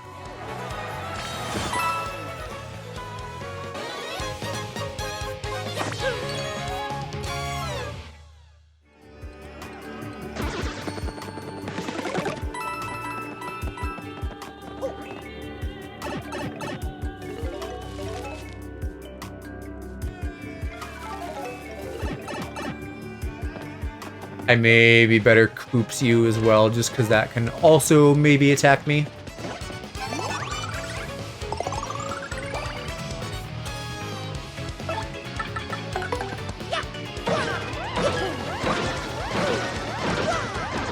Seeing 5 enemies is crazy because you never do in the main game. I'm shocked I'm getting 10 star points from a battle. I was getting to the point where nothing but daisies would give me any.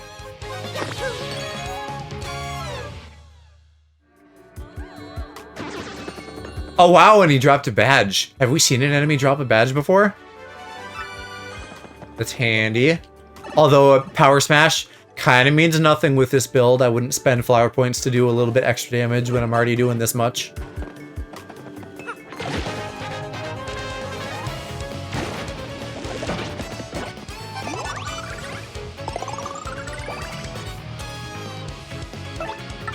Where are we? Also, I'm like, the delusion is lifting for a moment. The haze has cleared. We gotta be between 80 and 90, I think.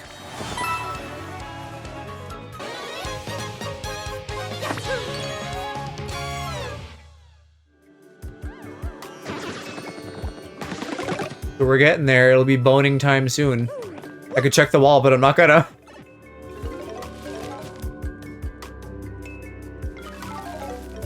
No, we're between... Actually, where are we? I am gonna check. 87. Okay, neat.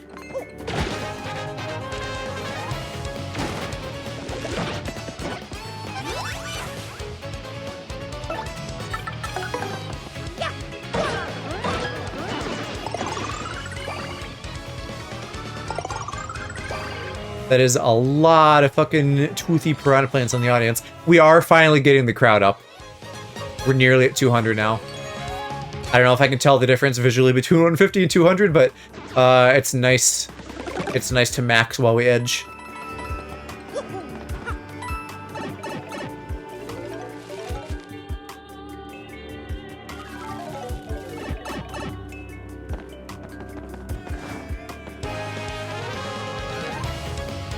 Sneaky little spiders. I keep thinking there's nothing in here. I don't understand the, like, fire and shit that goes off at the beginning. Is that literally just visual flair because I'm a higher rank? Or does that mean something? I swear it happens every battle now.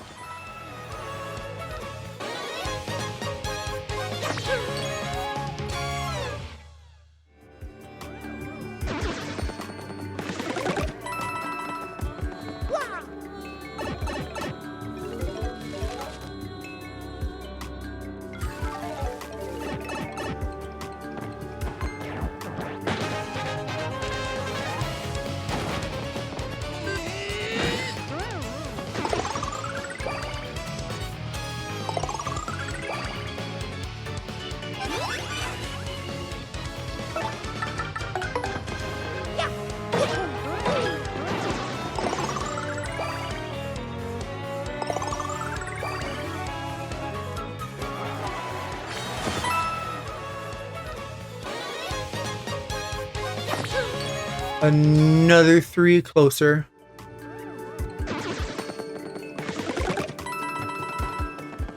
And if this isn't floor 90, we're really close to that too.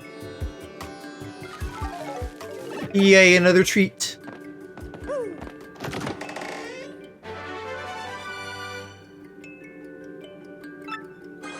I would love to put more lucky badges on. I just don't have enough badge points. Considering all the other shit we have. And some of it's not essential. Do I need partner defense? No. Will it maybe help me? Yes.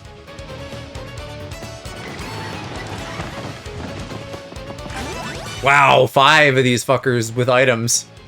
Sheesh. I mean, I guess even on like a regular build, you would just do like Bobbery and then Earth Tremor or something. Or like Coops and Earth Tremor.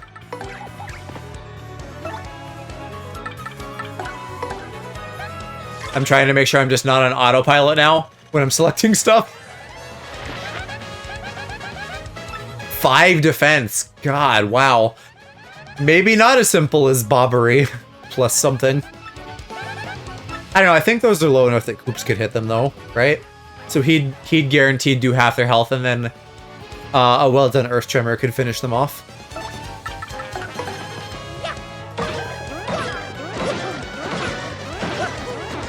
Sheesh! Sheesh! 20. I'm a rich little guy.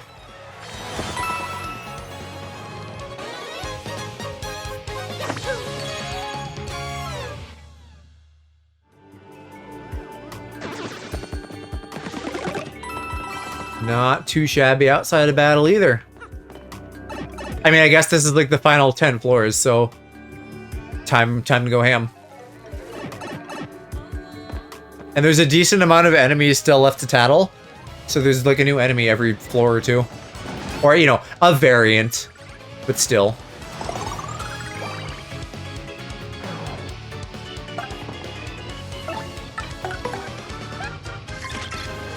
I feel like that was probably kind of the vibe. They were like, oh, it's the last little bit. Let's literally just make really strong versions of stuff you've already fought.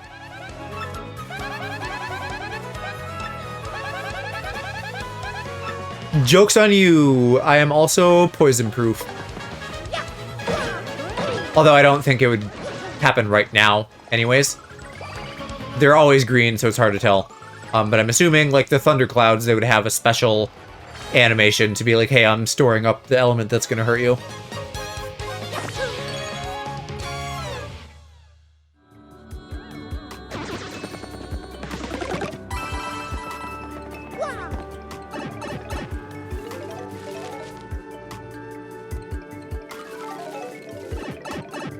And now there's a purple Hershey bomb.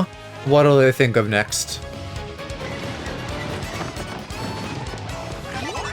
And an Amazy Daisy, yikes.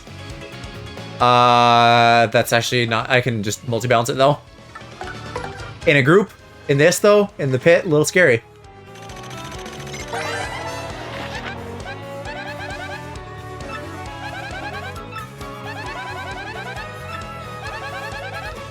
If the attack is only, oh, there we go, okay, bomb attack power of 16, yeah. That is scary.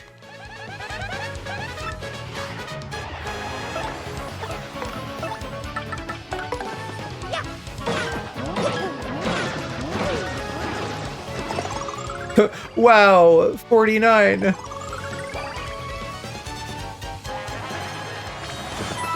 I wonder if that's like scripted for there to be an Amazy Daisy, or if that's random. Because I did not expect us to get another level so fast. Now we can really work on damage maxing.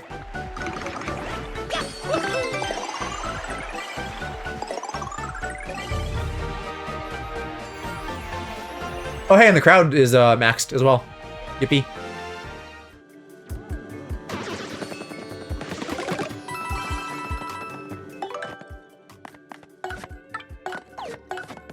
Okay, so no more FP plus badges. I don't even know if I need hammer throw. The idea with that was that like if there's something on the ceiling, you know, between that or quick hammer, I'd be able to hit it. But so far, the bats haven't been on the ceiling. Although I guess I'm out of Power Rush now. So I guess this is my build. Because I can't take off any more flower stuff. Like I was talking about maybe doing before. That's all I can do. The only thing I could like really for sure do without is the defense stuff, and I don't know if I need the power plus on the partner either. But at this point, it's also like it's like I'm moving 1% change between columns or something. I'm really strong. It doesn't matter what I do for the most part.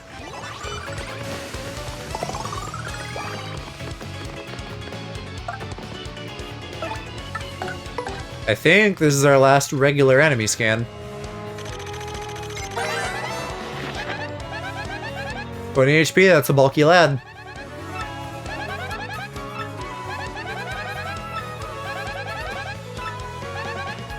Yeah, I feel like if they're sucking HP out of you and they're in the air with... That also just a high HP in the air, that could be a lot to deal with. Oh, but I do 30 now at base? Damn. So the Koopa Trolls should fucking die, right? I guess we'll find out on our second pit run.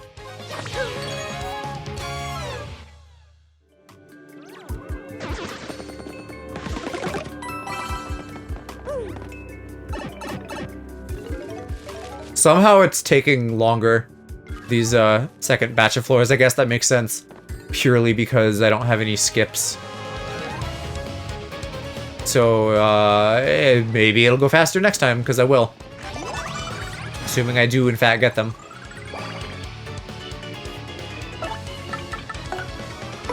Yeah. 25 and 30 both feel really good to see. Those are nice round numbers. Hitting like 22 and something, I'm like, eh. Why 22? I don't know. Is that like a thing anyone else has? Like weird number? I don't even know what to call that. I want to say like number ADHD, but I don't feel like that's an ADHD thing, nor do I know if I have ADHD.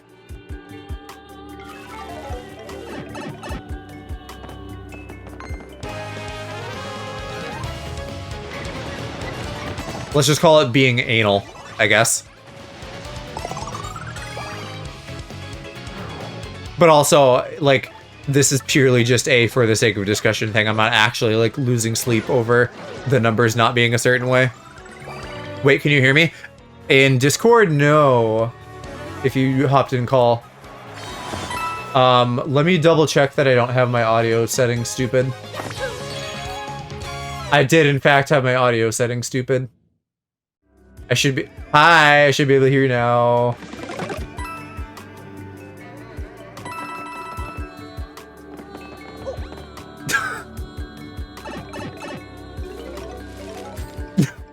Bruh. Well, okay, here's also a hint.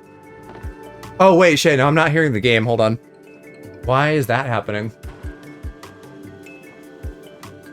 Discord.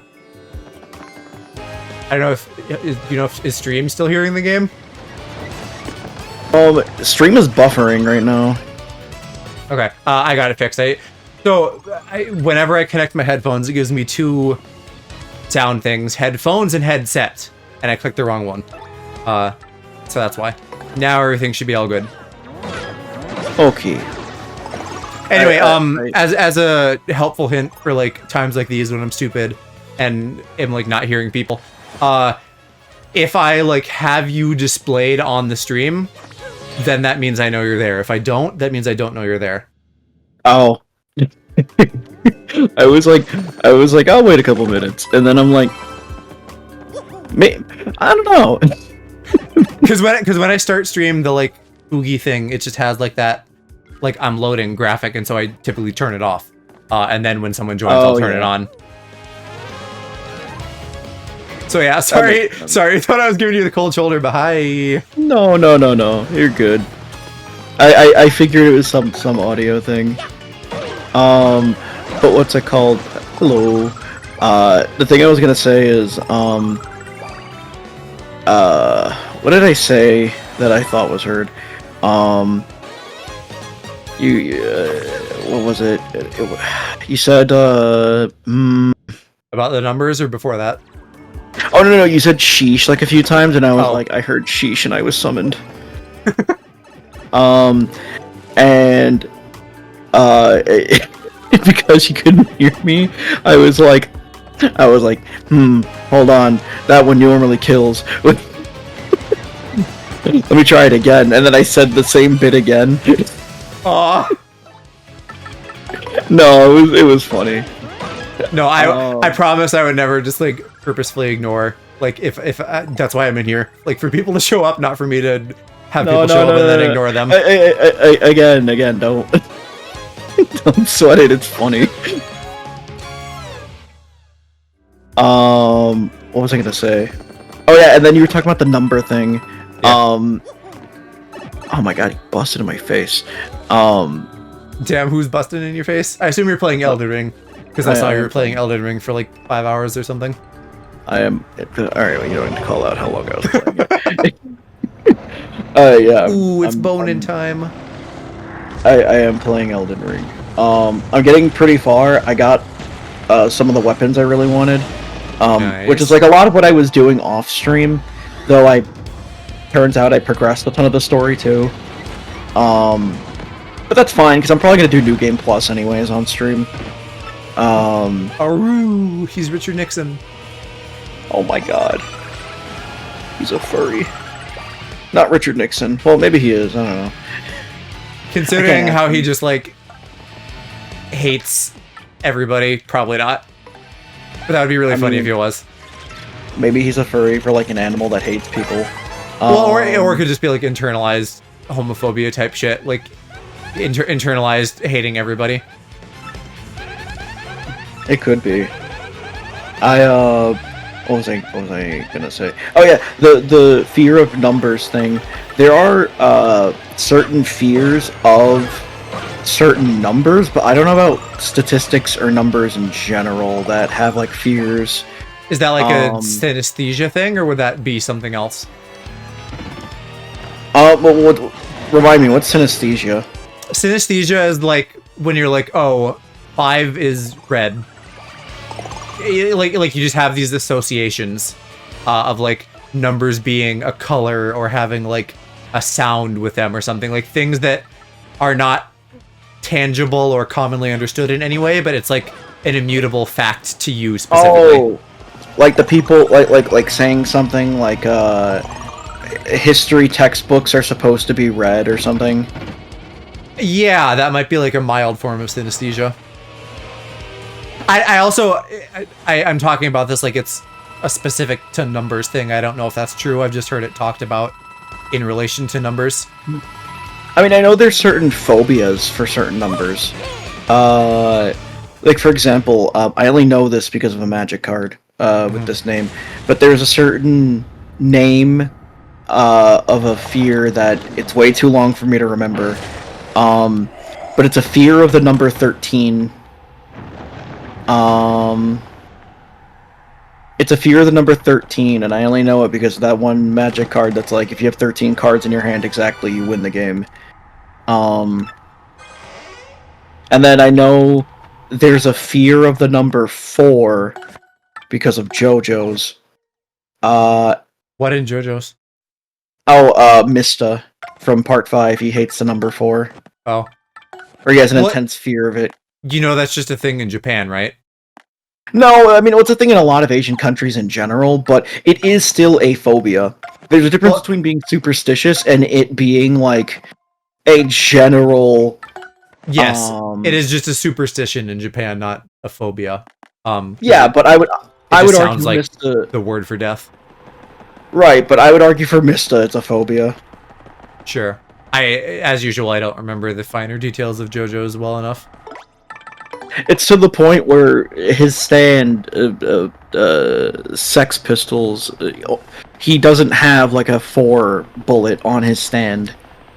and since stands are like kind of a somewhat of a representation of the soul or a reflection of the soul, it says a lot more that's so closely ingrained with who he is as a person. Right. Because like you could believe in a superstition like not walking under ladders, but that doesn't mean like the personification of who you are is the guy who doesn't walk under ladders. Right. Now, there's a point to say that like your fears shouldn't define you, but whatever. Oh, hey, what are you doing up here, little man? Can you just, like, let me jump down? Oh, that's so good. I really hope you're here when I come back. I would love to just flash forward to floor 50. That would save me so much time. Literally, that would save me an hour of time. So how many times did you do the pit? Twice. You do it once and fight Bonetail, and then you do it again, and there is a new boss down there. And I am apparently missing a tattle for something beyond this last boss, so what the fuck? Who is tattle number 84? Do I have somewhere I can go get that information? Well, I'll Google that while we go, because I need to go to Bar Outpost to turn into trouble, and I also need to just, apparently, fight 20 random things, because the devs thought that would be a good idea. Hi, Watcher! There's, I don't know this VTuber's name. There's some VTuber who, like, mod themselves into a bunch of stuff. And so, I'm assuming this is for, like, the GameCube version, but they modded themselves, like, in place of Mario, which is delightful.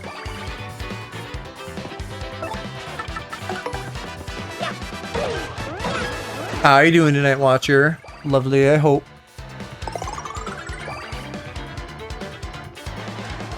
It's freaking Watcher.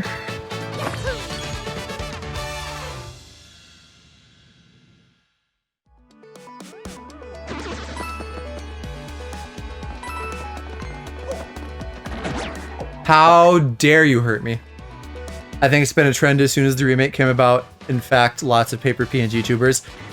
Yeah, so I guess the one I was thinking of was Thousand Year Door. I have seen someone else do the same thing in 64. Yeah, I saw one on Twitter, I think today, actually. The 64 one, I remember her name is like Chocovania or something. Alright, where... Why... This is showing me a list of all the enemies, and it shows me 4 Goombas. Pretty sure that's not it, bud. This isn't numbered either, but at least it's ordered. Ooh, the fuck am I missing? Man, Joe, you have no idea how excited I am. About Chicago? Well, that too.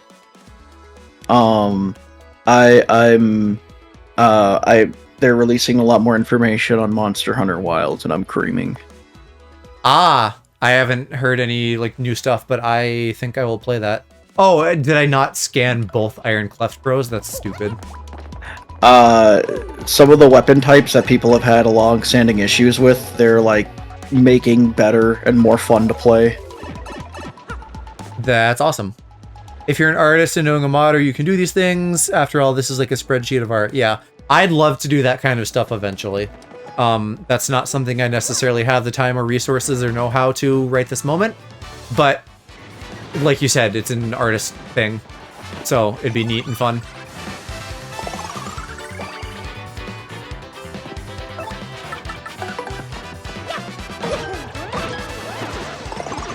Whoa, where did this man?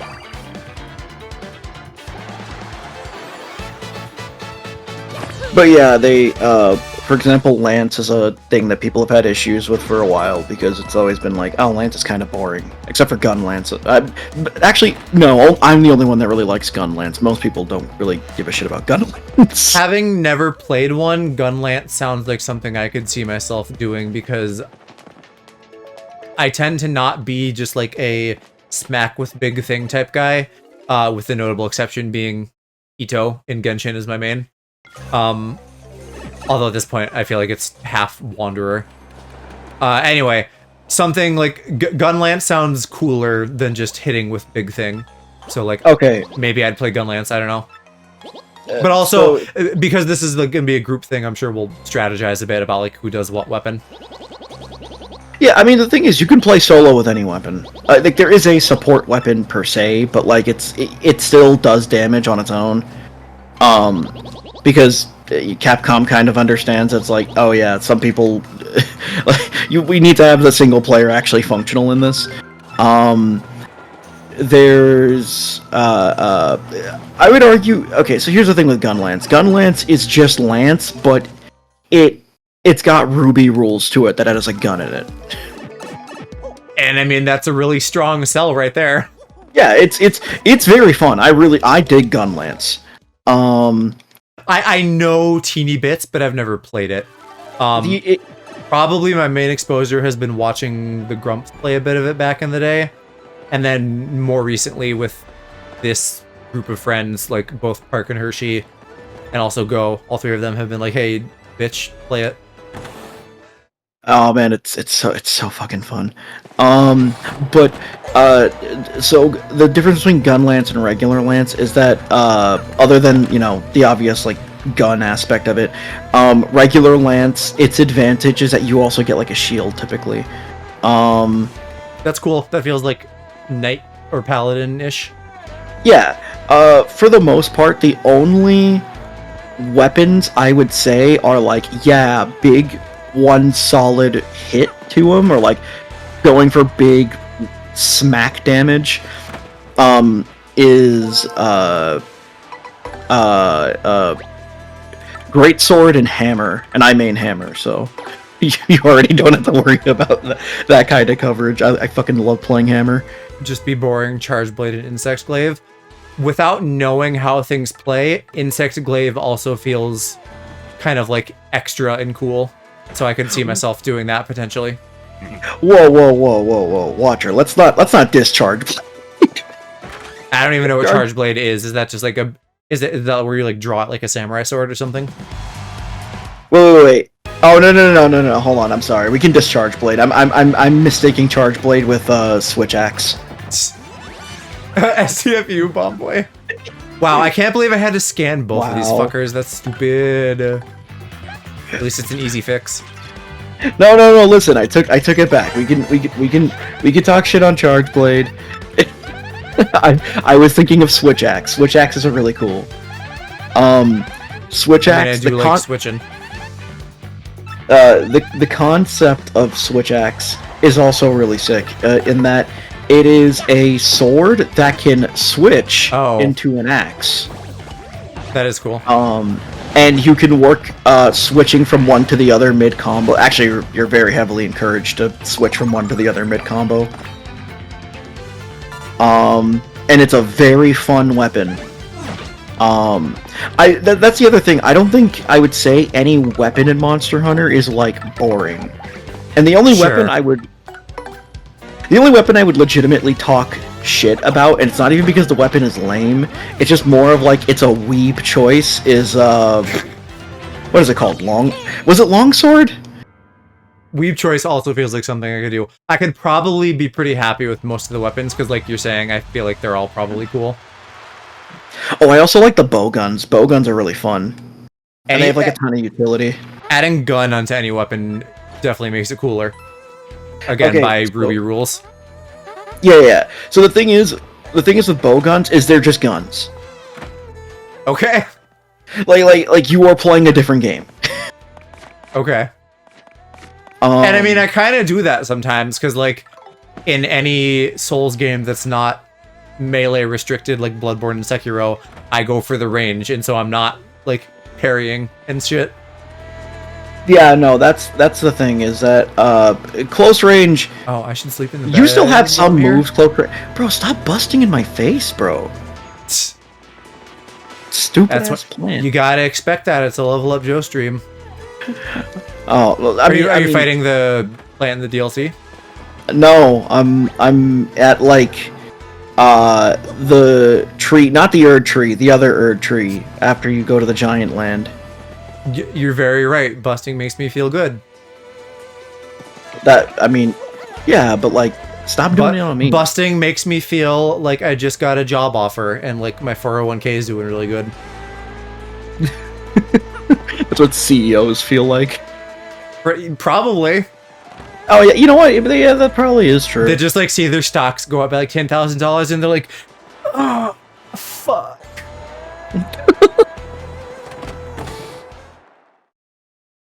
But what was I gonna say? Oh yeah, no, but light bow gun is just like you are running and gunning. I hate that. I'm right though. You know I'm right. No, yeah, he's right. I agree. That's another telltale sign of a level up Joe stream. He says something that's correct. Hell yeah. Oh, that animation? Yeah, I don't pull out the fuckboy lip bite very often, but it's there.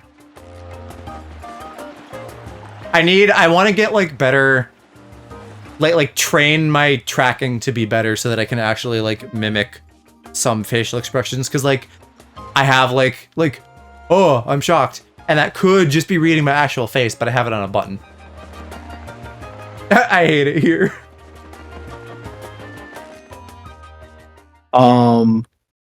What else? Oh, hunting horn is also really fun. I like the concept of hunting horn. What is the hello to the bot or something else?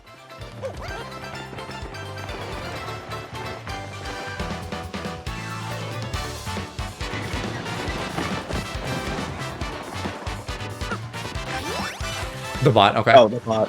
What did the bot say? What was it? Actually, it's just one of those best viewers things. Oh, Which I think that's so silly. Like, not only are you selling viewers, but you're selling it in like a weird, stupid way. Like, what do you mean, best viewers? Like, yes, conceptually, that exists. There are viewers that are cooler because they like chat better. You know, like they're not annoying and they're cool to talk to and stuff. But that's not like a thing that you're selling me because you're selling me fucking bot accounts. Yeah, exactly. The best viewers are already here. Mid-convo. Best peepee here. I don't know about that. I've never claimed to have best peepee. No, actually, I can't even do this as a bit. You've got best ass. Oh, that's true. That's true. Best ass. Pretty mid-average PP, all things considered. Like, you could do worse, but you could do better. Also mid, but male body expectations make me feel like that's worse than it is. Yeah, probably. I don't know if you get more of that pressure as a straight guy or as a gay guy, because as a straight guy, I feel like it's definitely more as a straight guy. You know, there's like a very societal thing about like, oh, I must have big penis to have worth to women, and without acquiring woman, I have no worth to other men, which is the real thing that I ultimately value. But then as a gay guy, it's like you're constantly looking at fucking like porn star dudes and comparing yourself to that. So I feel like there's like a big L on both sides of the river. As a bomb, your explosion must be best. That's true.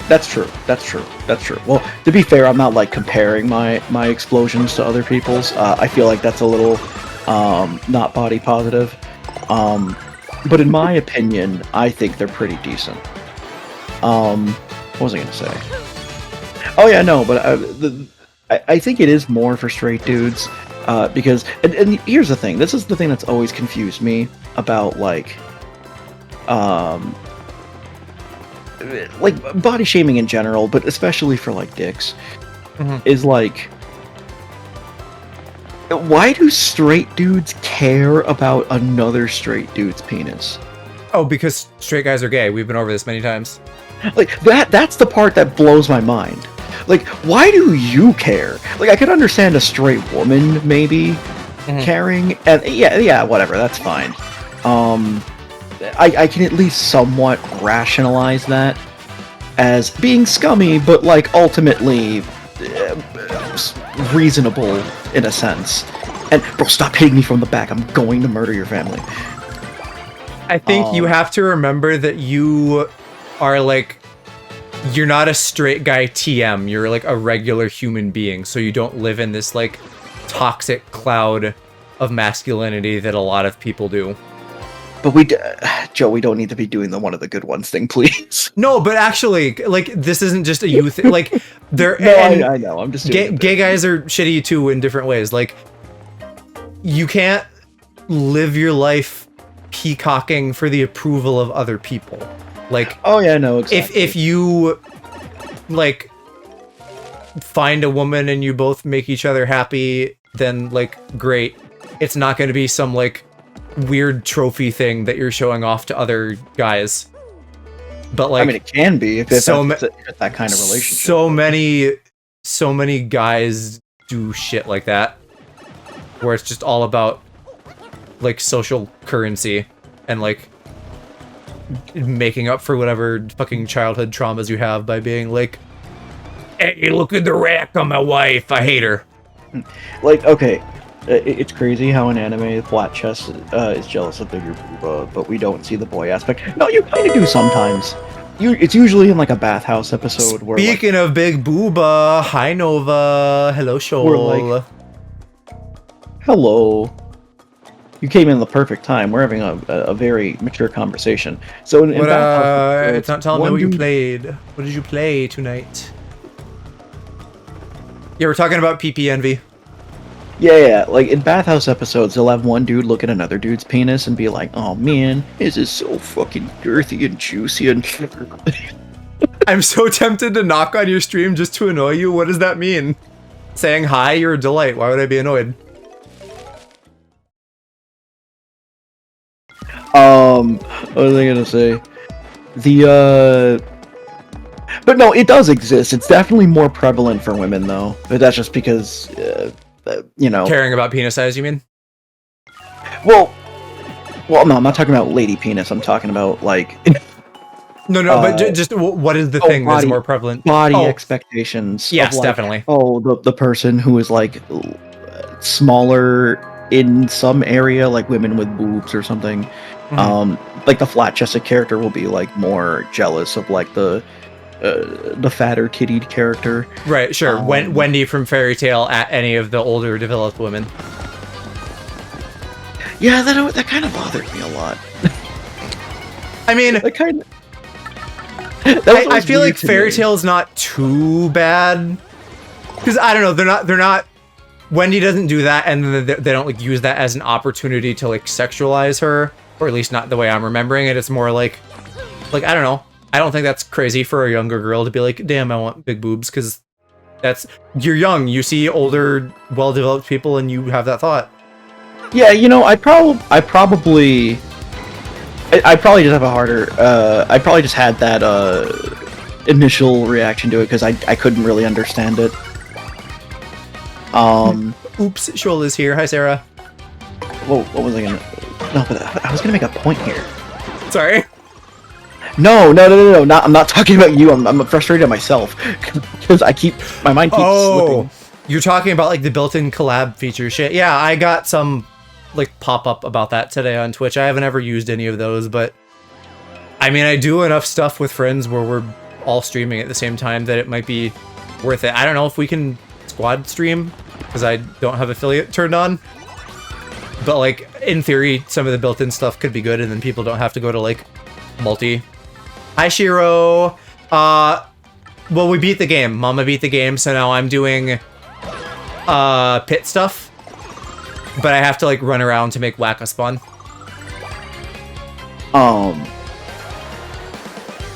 But no, I genuinely, and this is just sort of my my opinion on like anything. I think people are allowed to have their preferences, but you shouldn't make people feel like shit about who they are just because of those preferences. Sure. Yeah, agreed. It's the same thing. It's the same thing with people being not body positive on people who are a little heavier set, or they go like, they could just say like, "Oh, I'm into more slim figures" or something like that. But instead, yeah, absolutely. Instead, they go like, being over this weight is disgusting and it's the worst and it shows a lack of blah blah blah blah blah. And it's like, bro, shut up. No one cares. It's like when you see in a dating profile, like, know this, know that, over this height only and stuff. It's like, you're not a terrible person for having preferences, but when you put it in your bio like that, you're a dick. And same thing to what you're saying. If you go around being like, lol, fatty, like, you're just a bad person. Why would you do that? Yeah, no, exactly, and it's insane to me because it's like, yeah, no, absolutely, you know, have your preferences. That's totally fair. I have my preferences. I'm not gonna pretend I don't, but like, don't express them in a way where it's like somebody feels like shit about who they are because of that. That's kind of always been something that bothered me in particular. Yeah. And yes, your mama beat the game on Friday. So I switched the build to like an edging build for the pit. And we beat the pit, and now I'm just running around so I get a fucking email that I need, and then we can go into the pit again to like properly finish the game. I get lol fatty by myself. You need to be nice to yourself, and the people in your life also need to be nice to you. Because I feel like you are a perfect example for what we're talking about. You're fucking, like, you're not even. Like, sometimes there are people who, like, just by the numbers actually have more weight on them. You fucking have abs. And you still think you're fat because people bully you. Oh, yeah. I mean, body dysmorphia is one of those things where it's like, it doesn't really matter, like, what your weight is, like how often you go to the gym or what you eat. It's never going to be enough because it's not a physical problem, it's a mental one. And it's something that's like really hard to overcome for that reason. Like, there's no amount of weight you can push up in the air that's going to like make your brain stop being mean to you. Right. And that's another thing with like straight dudes in general, is that when a lot of them get like heartbroken or something, they're like, yeah, I'm gonna go to the gym and I'm gonna start taking care of myself and blah blah blah. No, those are all great things, but it's like nothing was stopping you from doing that in the first place. Right. Like, I definitely I can't really talk shit though, because like both during the pandemic, when my last job like kind of fell through and had to let us go, and then also more recently this fitness kick I've been on, have both been because of things where I'm like, damn, I'm feeling bad, I better try to get hot. And this time has just been a lot more successful than last time.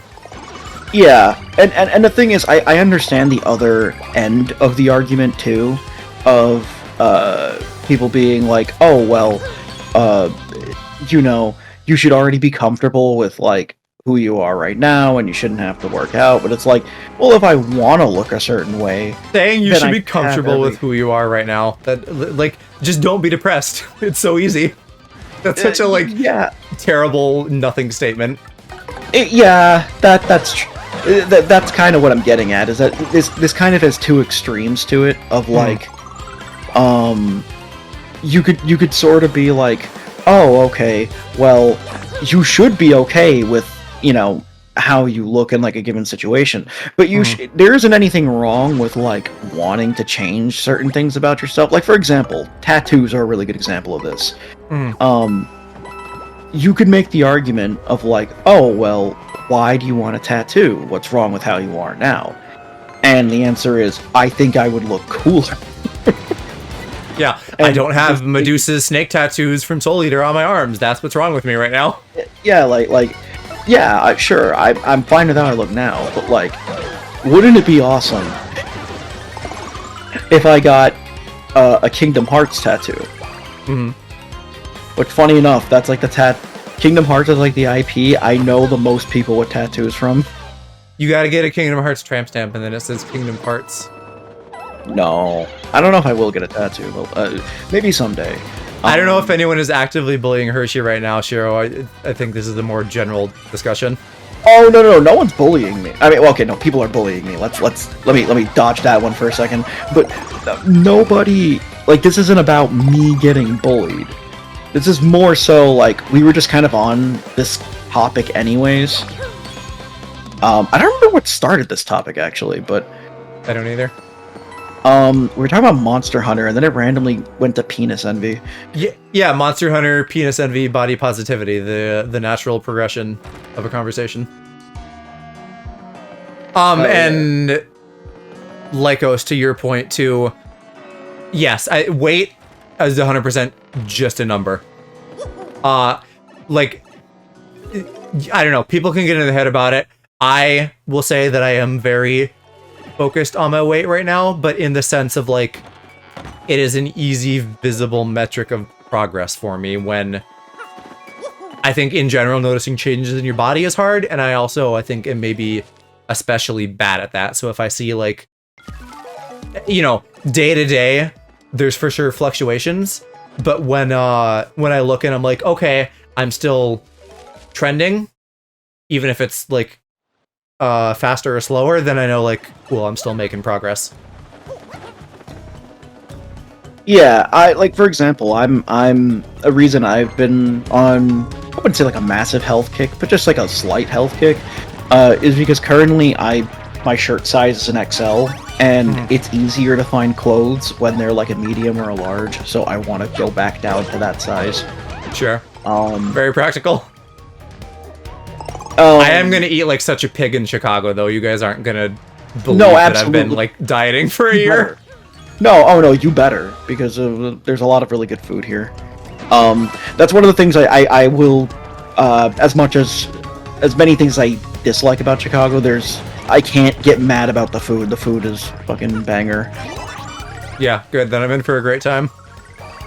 Because it will have been 11 months, 11 and a half. I started this like last mid-November, so if we get there end of October, that'll be like 11 and a half months. I was about to level expands. I hate that. Thank you, Walker. I hate that phrase. I will be curious to see, like, when I come back, how much weight I've gained from like 1 week of pigging out, and I'm probably gonna be really unhappy with it no matter what the number is, but I'll get over it. Oh, I mean, don't worry too much about it, because we're also probably gonna be walking like a lot. Yeah. If my leg doesn't fall off. Because God knows I don't wanna drive that far. I already drive. Well, the boy needs walkies, so it'll be good for him. I already drive way too much now. I already have like 4 passenger princesses in the damn friend group. You and all your male wives. It's insane. So, still mad at Go for pushing up my fucking chair. Oh, did you ask him about that? No, I didn't. I forgot just fucking to. with you? No, I watched him do it too. I don't know why he wasn't questioning it. Shiro, speaking of you being here, now that Mom's finished it, you gotta finish it too. I want to see you play more Paper Mario. I want everybody to play Paper Mario. So good. Whenever I see Joe, he levels up my penis. All right, that one's good.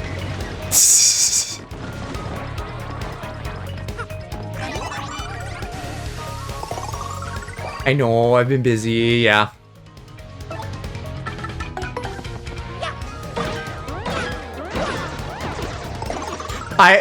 I don't know if you've noticed, not to like imply that I'm the center of the universe or anything. I've been playing hella Mario RPGs. I've finished like, I think now 3 Mario RPGs, including Thousand Year Door. 4, no, because we did regular Mario RPG with Hershey and Cass. So I finished 4 Mario RPGs, and you're still on Thousand Year Door. So you gotta catch up, bud. When the fuck am I gonna get this email?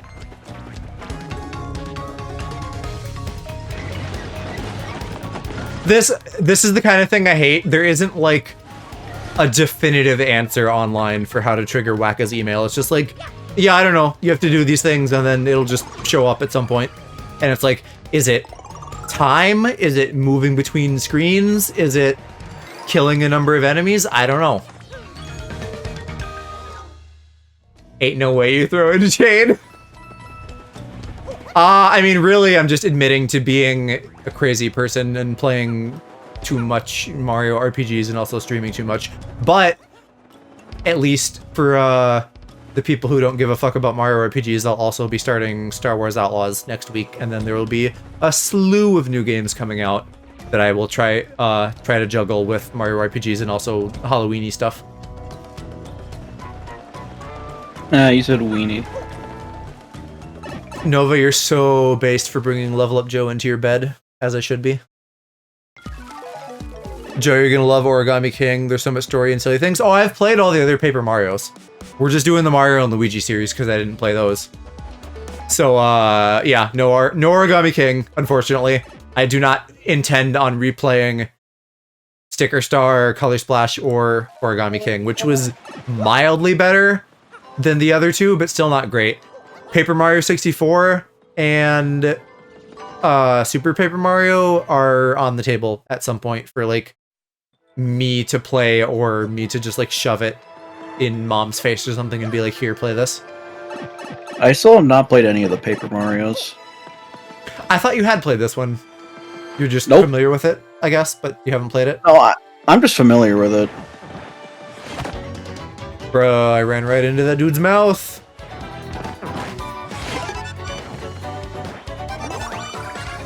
I have watched other people play it. I don't know, Watcher, did you really like Origami King?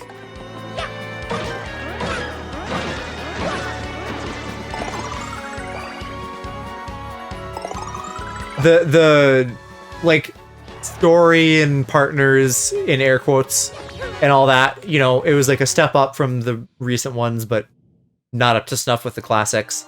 But then the battle system was so weird, and I kind of liked it at first, but then by the time I got towards the end of the game, it was, I don't know, I was really not vibing with it towards the end of the game. It felt either like there was no good middle ground. At the beginning, it was too brain dead easy, and so I liked it okay just because it was fresh and different, and then it got too hard, and I just got frustrated. So I think people probably had really different vibes with that game based on how they felt about the battle system.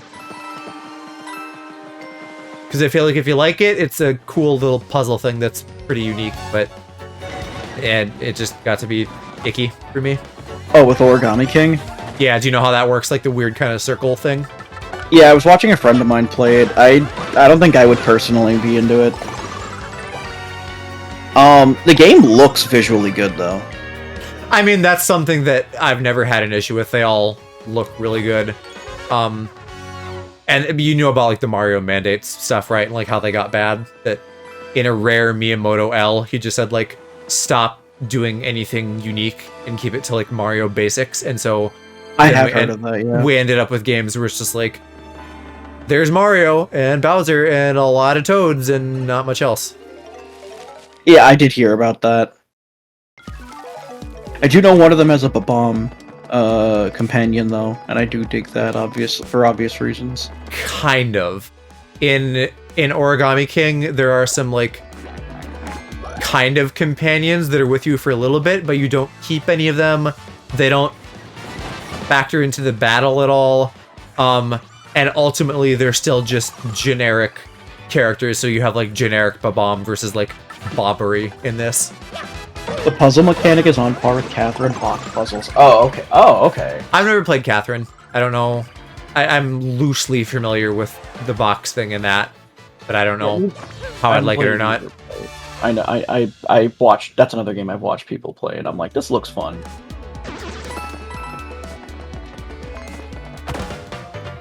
Fucking Koopas. Koopas.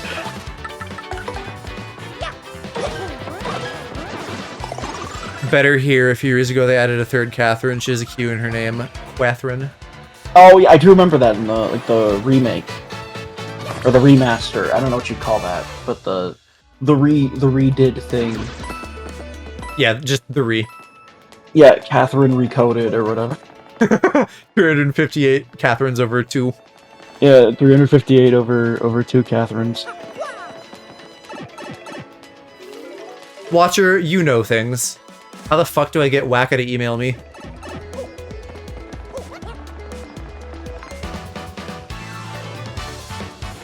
I should probably check the wiki, that might have a definitive answer.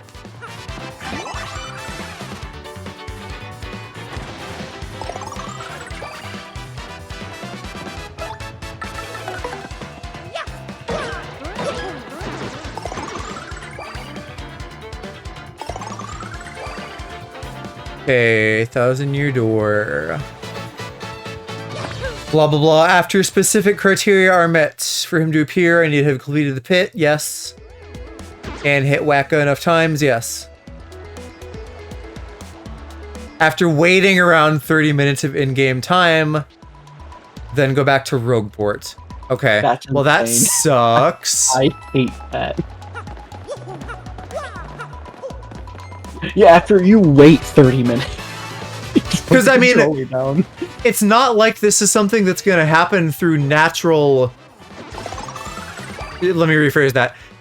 In theory, you could fight the pit early, but generally speaking, you're going to beat the game and, like, do the pit last. So why then, when you've done fucking everything else, would they add a, hey, why don't you wait 30 minutes? Oh. That... The only thing I can imagine is that they want, like, another fucking layer of secrecy. But that's stupid, and they're wrong. I should probably just go sit in town then, because, if it doesn't have to do with battles, I'm gonna be adding on small amounts of time with loading screens.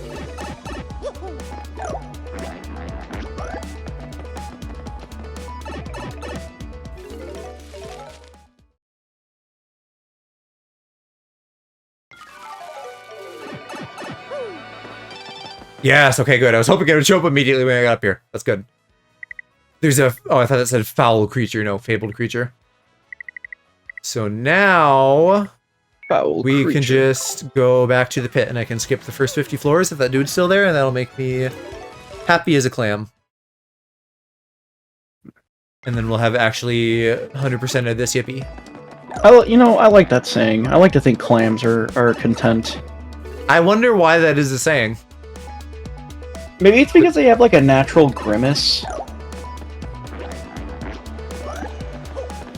Meaning grimace as an actual smile, or as in like frowny?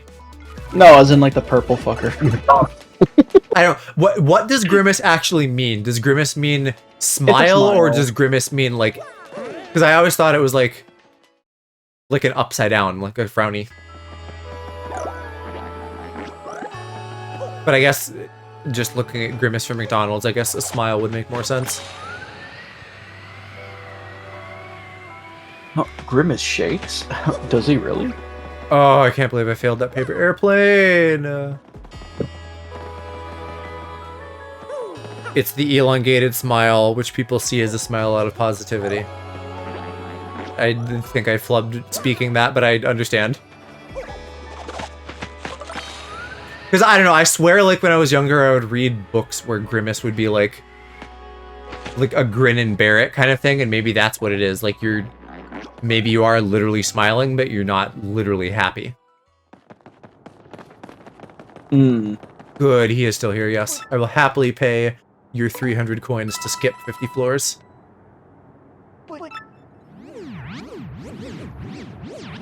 I mean... yeah, I guess Grimace does have, like, a bit of a negative connotation to it. From, like, books I remember reading. A manager of a McDonald's in Canada revealed the answer to the Golden Arch's biggest mystery, telling CBC News that Grimace is an enormous taste bud. Yes. Did you know that there's apparently a bunch of other, like, family members or something There's like other Grimaces. And I think they're all taste buds too. There's like some weird deep McDonald's lore.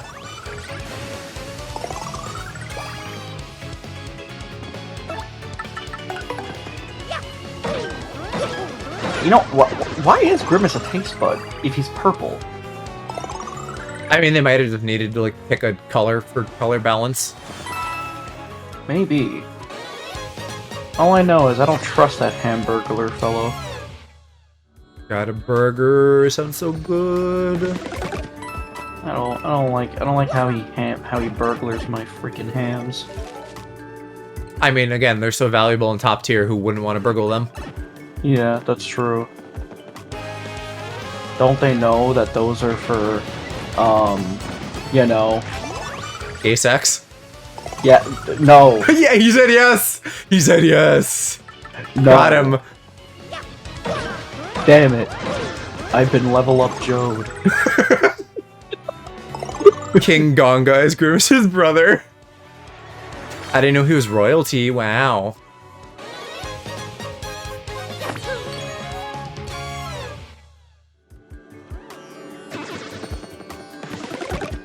Oh, great, I killed myself. Well, that's the end of Hershey. Yeah. Oh, man. Oh, Rested geez. in pieces, literally, because he exploded. I didn't even get to see One Piece yet. Did you see that thing I retweeted about, like, the two sexualities being gay in One Piece? Oh, yeah, I did see that. Oh, yeah, I forgot. I was like, wow, that's so accurate to the people I know. I mean, the problem is I know too many, like... I know too many, I need to... What's another word to say other than LGBTQ+, because that's way too... Oh, well, them gays. That's not a slur either, I should probably preface, but... The Grimace from St. Patrick's Special is entirely a different Grimace. Well, yeah, I don't know. It's like the Irish Fae Grimace. How did that strike me? I know too many non-straight One Piece fans. Well, not too many, I shouldn't say it like it's a bad thing, but... Well, yeah, these are non-exclusive sexualities, so you can be gay and also One Piece. Yeah, that's true. But everybody, like, I know is at least one.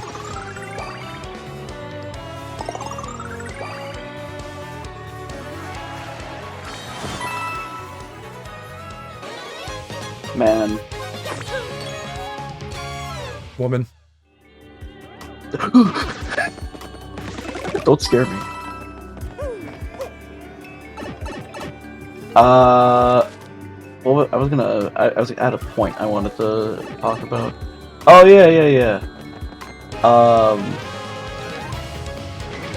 One thing that I don't really ever talk about, as you know, I seldom ever share any particular interest in TCGs. Right, yeah, of course. You know, I don't play those. The thing that I always confuses me is I don't understand what the longevity of card games based off of one anime is. Yeah. I don't know, I mean, I guess Pokemon and Digimon just have enough shit to work with. I feel like One Piece doesn't, though. Well, no, because the thing is with Pokemon and Digimon, they're games, they're games before animes. One, Sure. and two, the concept they're built around is making cool, funny monsters, and you can always make more cool and funny monsters. Right. And they have their, like, different continuities as well. Digimon, every single series, with the exception of, like, a few of them, are completely disconnected from each other. Right. With the exception of, like, the first two seasons, Digimon's reaching its limit because everything is now a Digimon. Tofumon, Taxmon, Homeworkmon. I don't know Taxmon and Homeworkmon, those sound funny. Brainrotmon. Did you see, speaking of TCGs, that, like, Agumon and Gabumon line of, like, 9 cards that, like, makes art together? Oh, yeah, no, Digimon's been doing that. I thought that was neat. No, that is really cool. I have seen those 9 cards lined up, but they've done a lot of cards like that with like the Royal Knights, for example. Sure. Or like Omnimon and Pokemon isn't Alphamon. creative anymore. Omnimon and Alphamon have an art where they're like fighting each other, and if you put the 2 alternate arts together, it like makes like one full art. I feel like Pokemon's pretty consistently good, Watcher, at least in terms of the individual artistic decisions. So like Pokemon characters, music, but then like the games suck because they don't fucking put time into like having good engines and stuff. Does Persona have a card game? I feel like they could do a lot of cool shit. They were in the talks of making one for a long time. I don't know if they ever actually pulled the trigger on it. I know Go was telling me about it. You know me being a true Persona fan by having not played any of. Right. Are you gonna play that new thing? Re-Metaphor Fantasio? I mean, I'll probably give it a shot, because the thing is, I own like 3 of the Persona games. Or I own 2 of them. I own 4 Golden and I own 5, but I played the opening intro of 5, and that's pretty much it. Sure.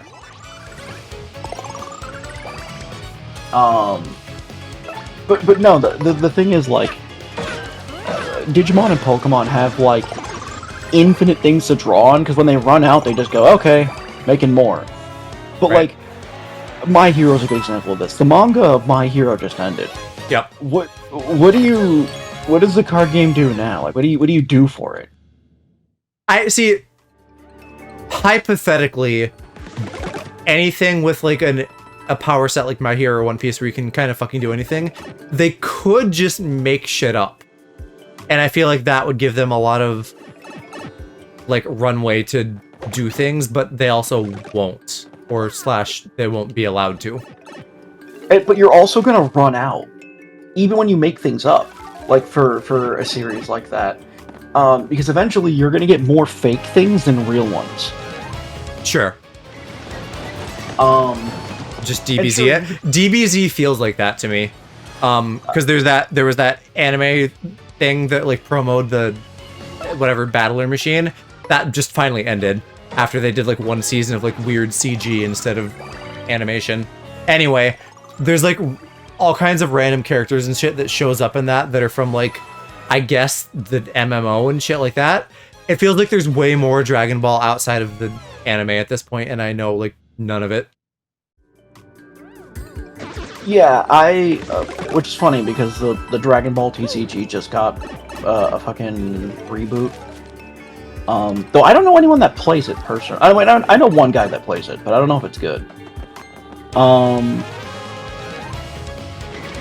But the what's it called? One Piece is a really good example of it. The game is really popular, and well, alright, well, this is just me throwing shade, but one, I don't know why. Which game? The One Piece TCG. Like, don't get me wrong, I'm a huge mark for the series, but like, I'm like, this is just Vanguard, but bad. Sure. I don't know what that means, but sure. The Card Fight Vanguard is like another popular. Oh, yes. Okay, now that you put Card Fight in front of it, yeah, I have seen that like on YouTube and shit. It's that, but bad.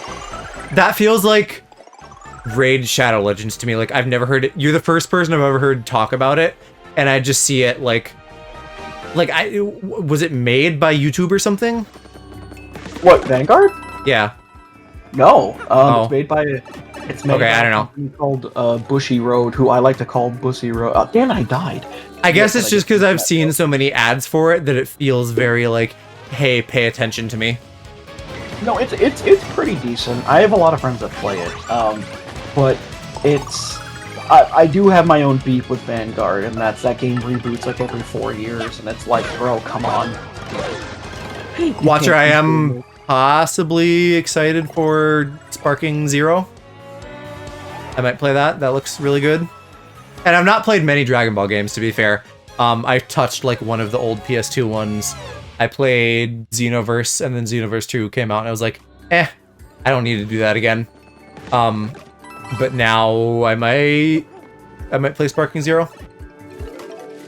I mean, it's been probably 10 years since I played Xenoverse. Whenever I don't know when did that come out? Probably 10 years ago, ish. Not when I was in high school. I remember that. I was in college. I'm old. Yeah, I feel really old saying like, oh, when I was in college. That happened the other day. Imagine saying when I was in college 10 years ago. Yeah, that's pretty good too. Right? I Fucking take me out back and shoot me. I was telling my boss that like, I was telling him about like when I was working for my school's IT department when I was in college, and I'm like, oh yeah, back when I was in college, and I pause and I'm like, oh, ew, I'm 27. And then extrapolate like our age gap, whatever it is probably more like 5 years or something, and then fucking Aloe, it's like 8. Yeah. So when I was in high school, he was like 10. What's it called?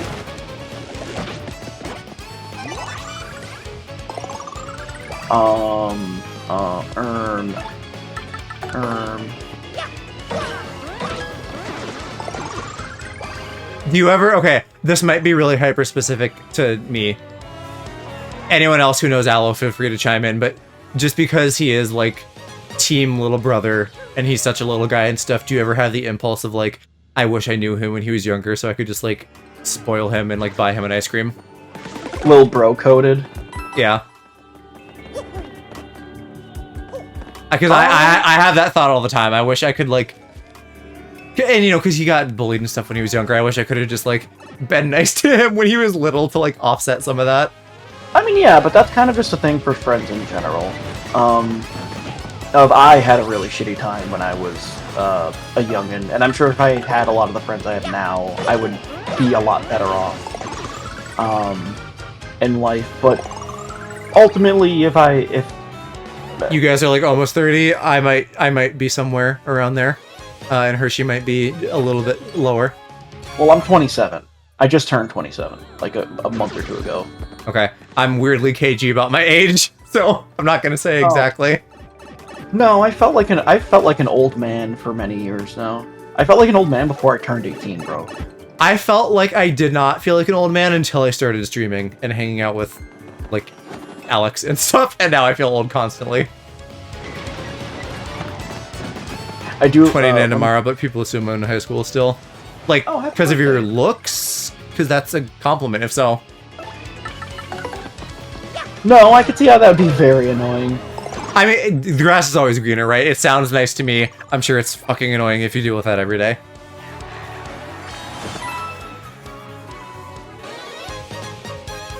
Yeah, but exactly. the silver lining is there if you want to find it. If you look youthful, that's...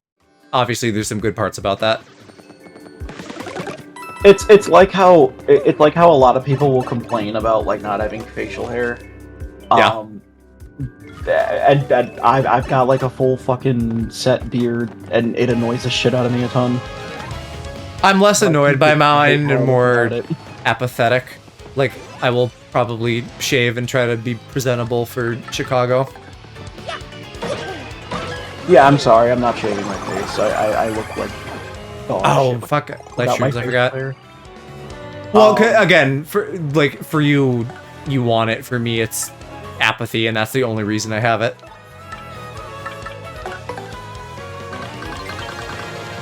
Yeah, I got pulled over by a cop once for it, and people assume I'm the most mature schooler out there.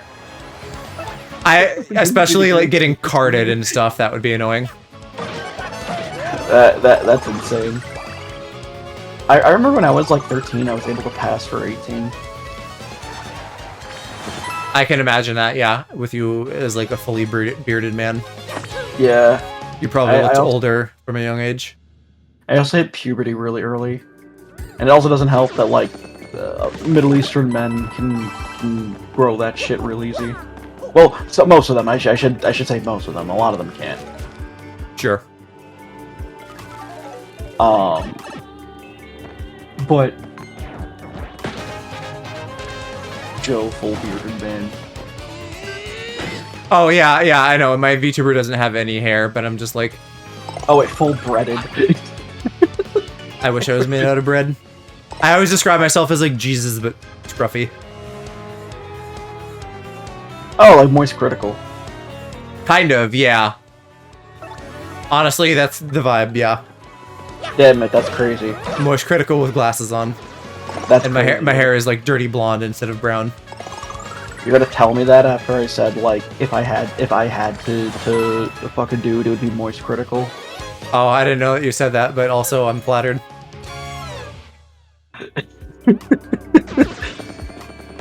No, You no, I can tell you this because we were talking about on stream about like, you were mentioning that for some reason a lot of straight dudes like default to saying like, yeah, Ryan Reynolds. Ryan Reynolds is like Yeah. their idea of like a handsome dude. Yeah. You probably did tell me, and I just forget with the whole being old thing. And then for me, I was like, yeah, no, in my opinion, I would like when I think of an attractive dude, I think of moist critical, which sounds really cringe when I say it out loud, but I'm like, bearded dude with like long hair that's jacked. That's what I would imagine. I'm definitely not jacked, but maybe it's because I don't think of myself as attractive, but I don't think that look is attractive. I mean, like, jacked looks good on anybody unless you're like roided out, and then that's too much. But yeah, long Jesus hair doesn't do it for me. I've already described myself as like single father core. Uh-huh.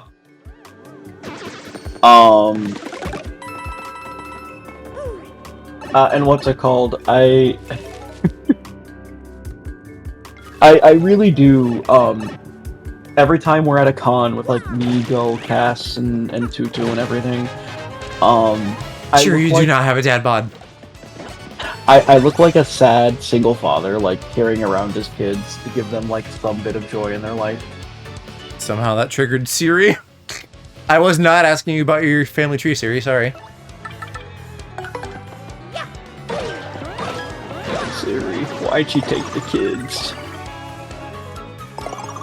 Same Hershey to what exactly? I have a dad bod. I mean, oh yeah, being like single father core. Oh, Shiro isn't single father core. Shiro is like, I don't know, call CPS core. Core? What is it? Hold on, what does that mean? Like he's a little bullied guy and he needs protecting. Oh, okay. Shiro, I've seen you. You do not look like a single dad. You look like a fuckboy. I think no. When you say call Child Protective Services Corps, I'm thinking like, oh, what is he like boxing? is he like throwing hands? No, I don't know. Shiro That looks would be like funny. Shiro looks like a hot Asian guy.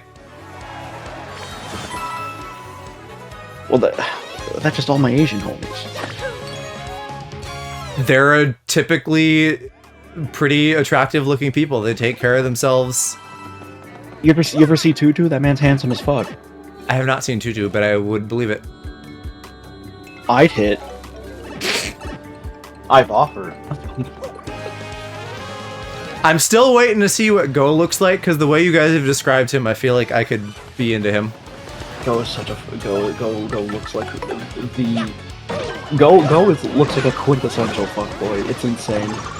This trip could get real weird if I just spend the whole time wanting to fuck Go. No, it's fine.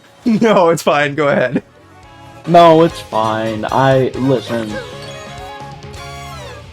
Where we seen it in Tutu? Another VTuber friend of ours, Tutu, who is also a cat boy. We're straight. We already make jokes about clapping each other like all the time. Yeah, but I'm actually gay. Yeah, okay, yeah, but you know. Like, I'm not gonna be weird about it, but I may actually be attracted to him. I mean, alright. That's fine. Listen, personally... You prefer the air, I know. Shut up! You know what? You know what? I'm not driving you now. Well, yeah, because you were gonna fly us in the air, right? I hope Tutu has his car. Hershey, but Joe's gay. Okay, yeah, but still. Uh-oh, gay. what's it called? I was gonna say all of my. I legitimately do think all of my friends are extremely good looking. Like they're all handsome cutie patooties, all of them. Which is weird because I definitely feel like I am the only friend.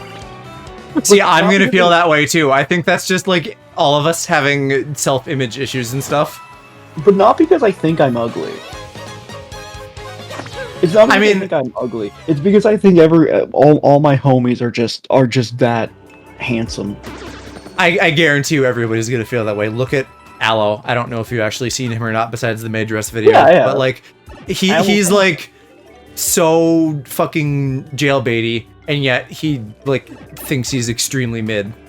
Again, I really hate the term jailbaity because I know it's different in a queer sense, but in a straight sense, it makes me feel like a 45-year-old like Predator. Yeah. I'm trying to figure out a different word.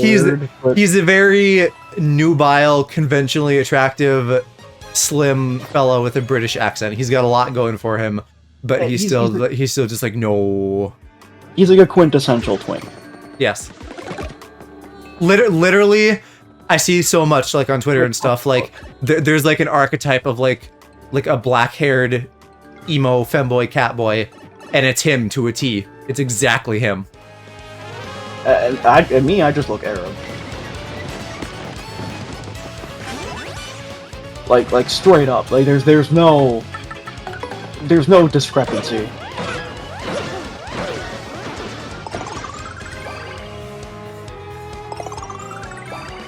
I'm just because it's like a recent-ish male in my mind, I'm imagining you as Kamala's older brother from Miss Marvel. I don't remember the character or the actor's name. Hold on, wait, let me kill myself in game so I can look this up. Look, I barely had any runes, I don't care. But, hold on. Mala Han older. Hershey, what was that? Joe double jointed, I'm gay, chronic respiratory issue. What was that second? Water, what are you talking about? No, I do not. That's really funny, but no, I don't look like this guy. I feel like Watcher just phased into an alternate universe and heard a different Hershey and Joe. No, bro. There's so many dudes that look like this, but no, that's not me. Okay. That's so funny. Hold on, wait. Is there a live action version of him?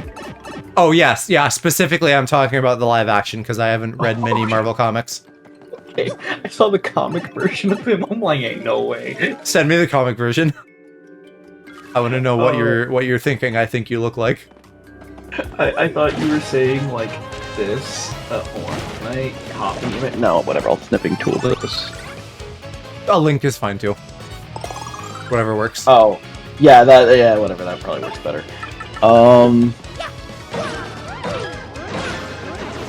Where are you at? There you go.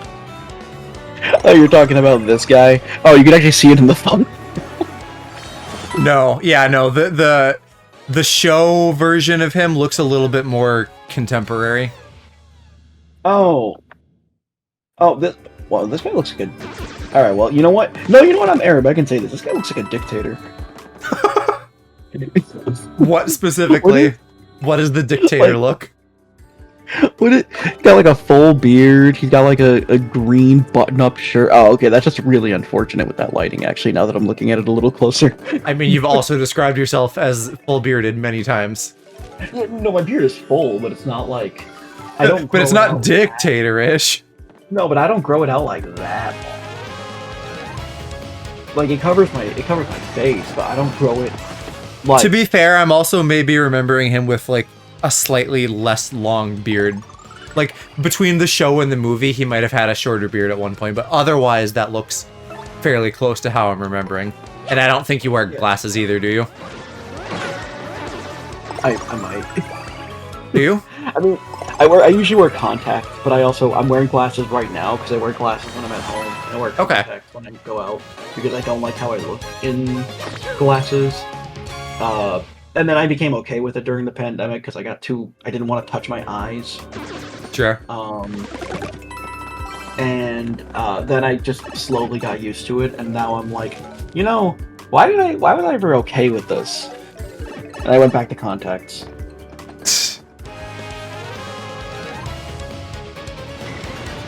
But no, I should show you a picture of like what I looked like when I was like without my facial hair. I had but the last time I was like clean shaven, I was like 18. I'm gonna have to reacclimate to myself shaved, at least. Because I've only done that a handful of times.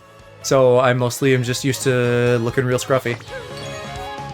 I want to say like 2 or 3 times a month I think about shaving my face completely. Do Hershey and Joe have beards? Yes. I mean, yeah. I've had I have had facial hair for many years now. Mine is like more than a 5 o'clock shadow. Like you can't see my face underneath it, but it's not so grown out that it reaches my chest.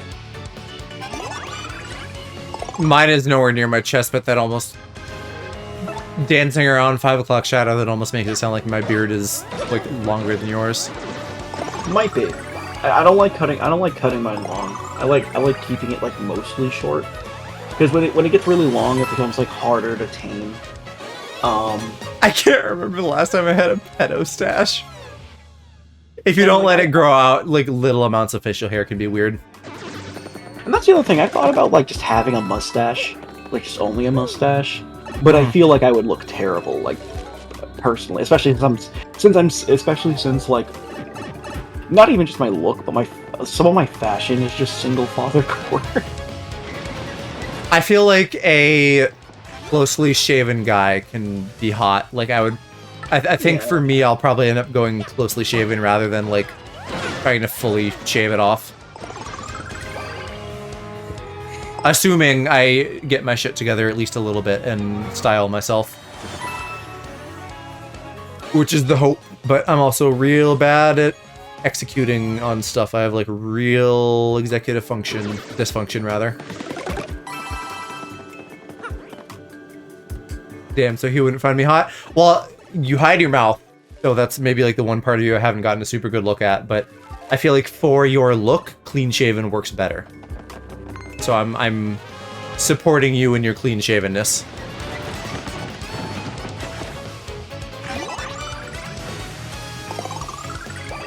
One of these days I will pull the trigger and just try it, and then everyone will hate it. And then I'll be like, I'll just grow it back again. I mean, it's too bad that we can't just fucking customize and experiment with facial... Like, hair sucks. I wish we could just fucking, like, press a button and have, like, any hairstyle we want. And I feel like we should. Technology like should be there. Barber rules. I don't know GTA Barber, but from context, yes, probably.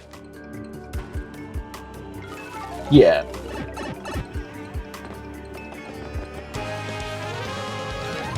It's, Oh wait, did I just say yeah and not, like, explain? Yes, I think so. Oh shit, sorry, I got distracted. Yeah, Jimmy Neutron hair machine. Yeah. Someday I might just feel like an ice cream cone, you know? Yeah, some days I want that Donkey Kong head dip.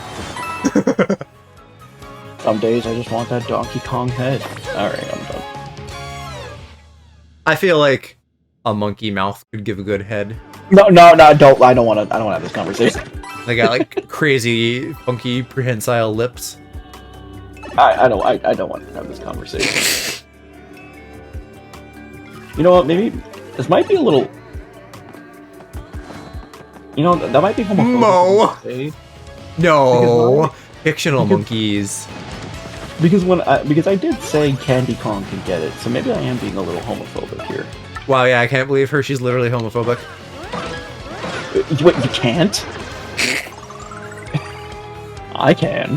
The fuck?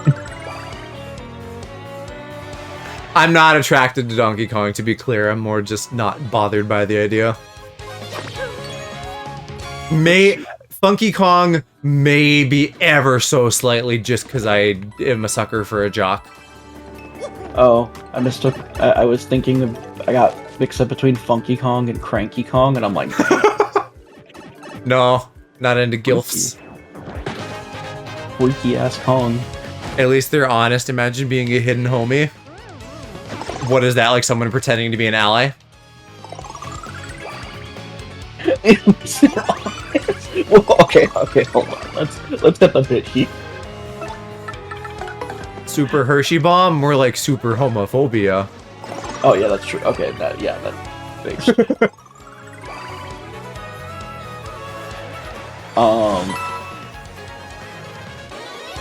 What was I gonna say?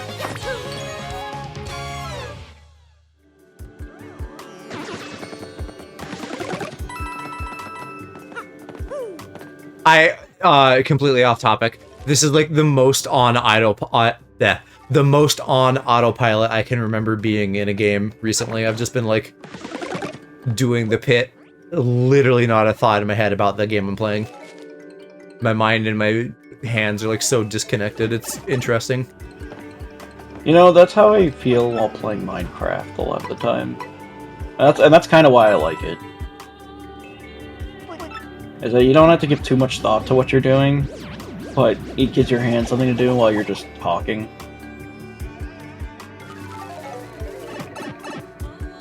We must be in the 90s now. 96, damn. That went so much faster the second time. Even taking into account the fact that we skipped 50 floors.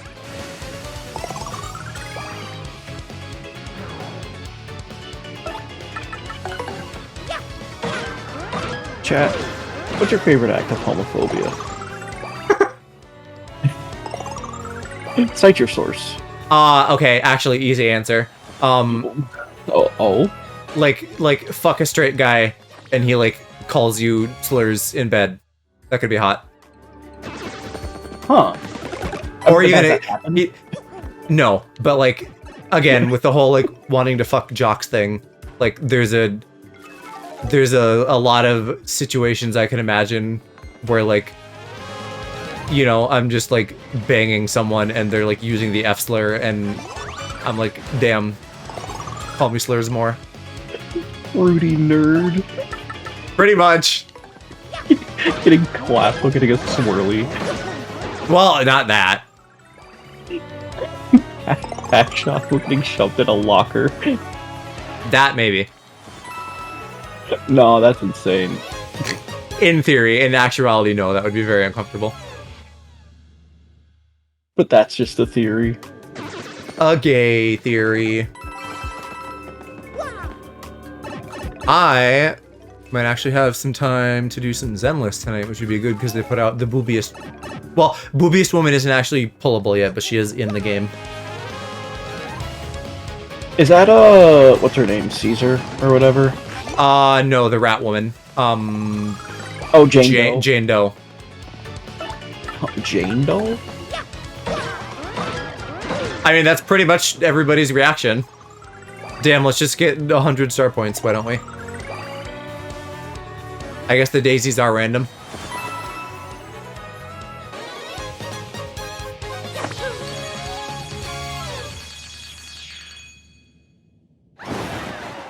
Yeah, they introduced a little bit in that I need to do, and then Genshin's coming out with more soon. I don't know when the fuck I'm gonna fit that in my very busy game schedule, but they're also doing something, I think, and they've done this very slightly already in Zenless with, like, I think some of the story quests, you get, like, some battle pass progress if you do them. Anyway, they're incentivizing you to do the quests around when they come out with, like, primo gems and stuff, so I'm gonna actually have to keep up with that shit and not let it fall to the wayside for, like, months at a time. Zenless could do the most base thing ever that MiHoYo game has ever done and give us like actual beast women. I saw a picture. I almost sent this to you, but I didn't. I saw a picture of just like a regular shark with big naturals, and I was like, oh, this is how Hershey wanted Ellen to be. Yeah. Yes. Starl does that too? That's stupid! I already fucking do dailies, let me do the main quest on my own time. Ellen would have been so peak if she had a shark head. But it wasn't even like a human body. It was a fully normal shark, just with big old tits. That's still fine. That would be a good mod for somebody to do. Alright, here we are. Floor 100 for the second time, yippee. I don't know, just you know who did fish people well? Zelda. Zelda does fish people well. The Zoras are very fuckable. Sidon and his two dicks can get it. Yeah, exactly. I mean, well, you know what I mean. Yeah, we all know that Hershey has a thing for Sidon. It's canon. No. He's fine. Yes, good. Dodgy cape. He's good looking. I won't deny that. I can't say I don't get it. There's many people I will say I don't get it for. But He's good looking, and it's his personality. He's got the golden retriever thing going on. Yeah. He's a very kind dude. He's a very good man. Why 108 HP? What is that? Like a secret reference to?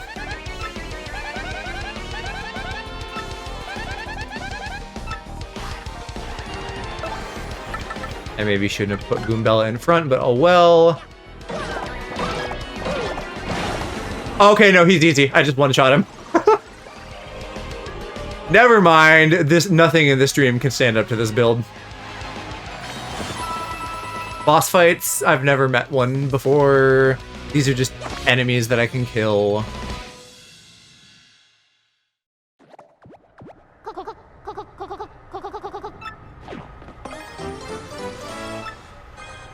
It's so anticlimactic.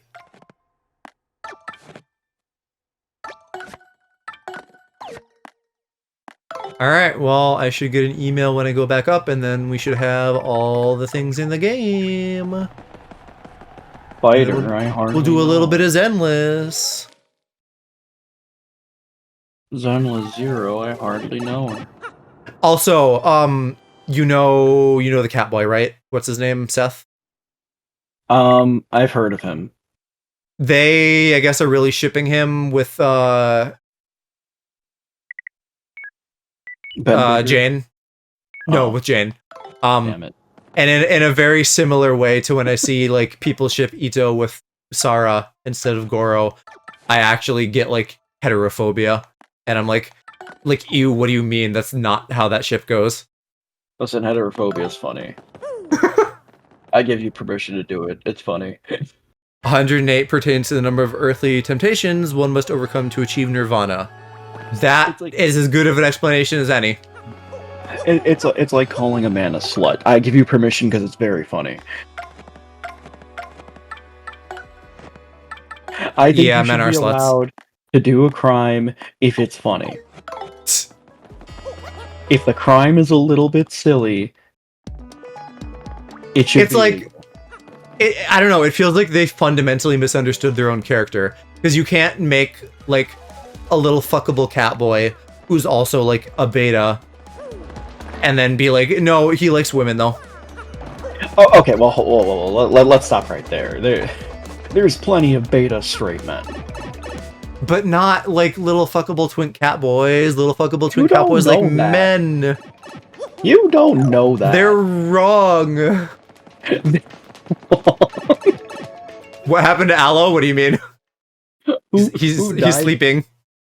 Who died and made you like the king of the fruits section? I haven't heard of him in forever. I mean, I talk about him probably at least once a stream, but he switched his schedule around, so maybe that's partly why. Like, you know, you might be seeing him on my stream less. Yeah, he still streams. You know, he's a bit spotty on the weekends at the moment right now. That just happens. We all have those phases. I'm golden. Yeah. Wow. Let me heal at the inn. I'm just gonna be anal. We're gonna weirdly end with fully healed stats because I care about that for some reason. Wait, And whatever. then we'll do some Zenless for like an hour or so. Not like it costs you any real money to. 3 coin, but not much.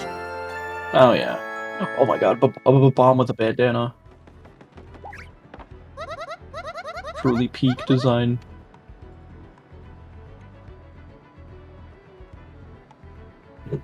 Also, Shiro, pot calling kettle black. Do you still stream? Got him. Jade. Fingernail emoji.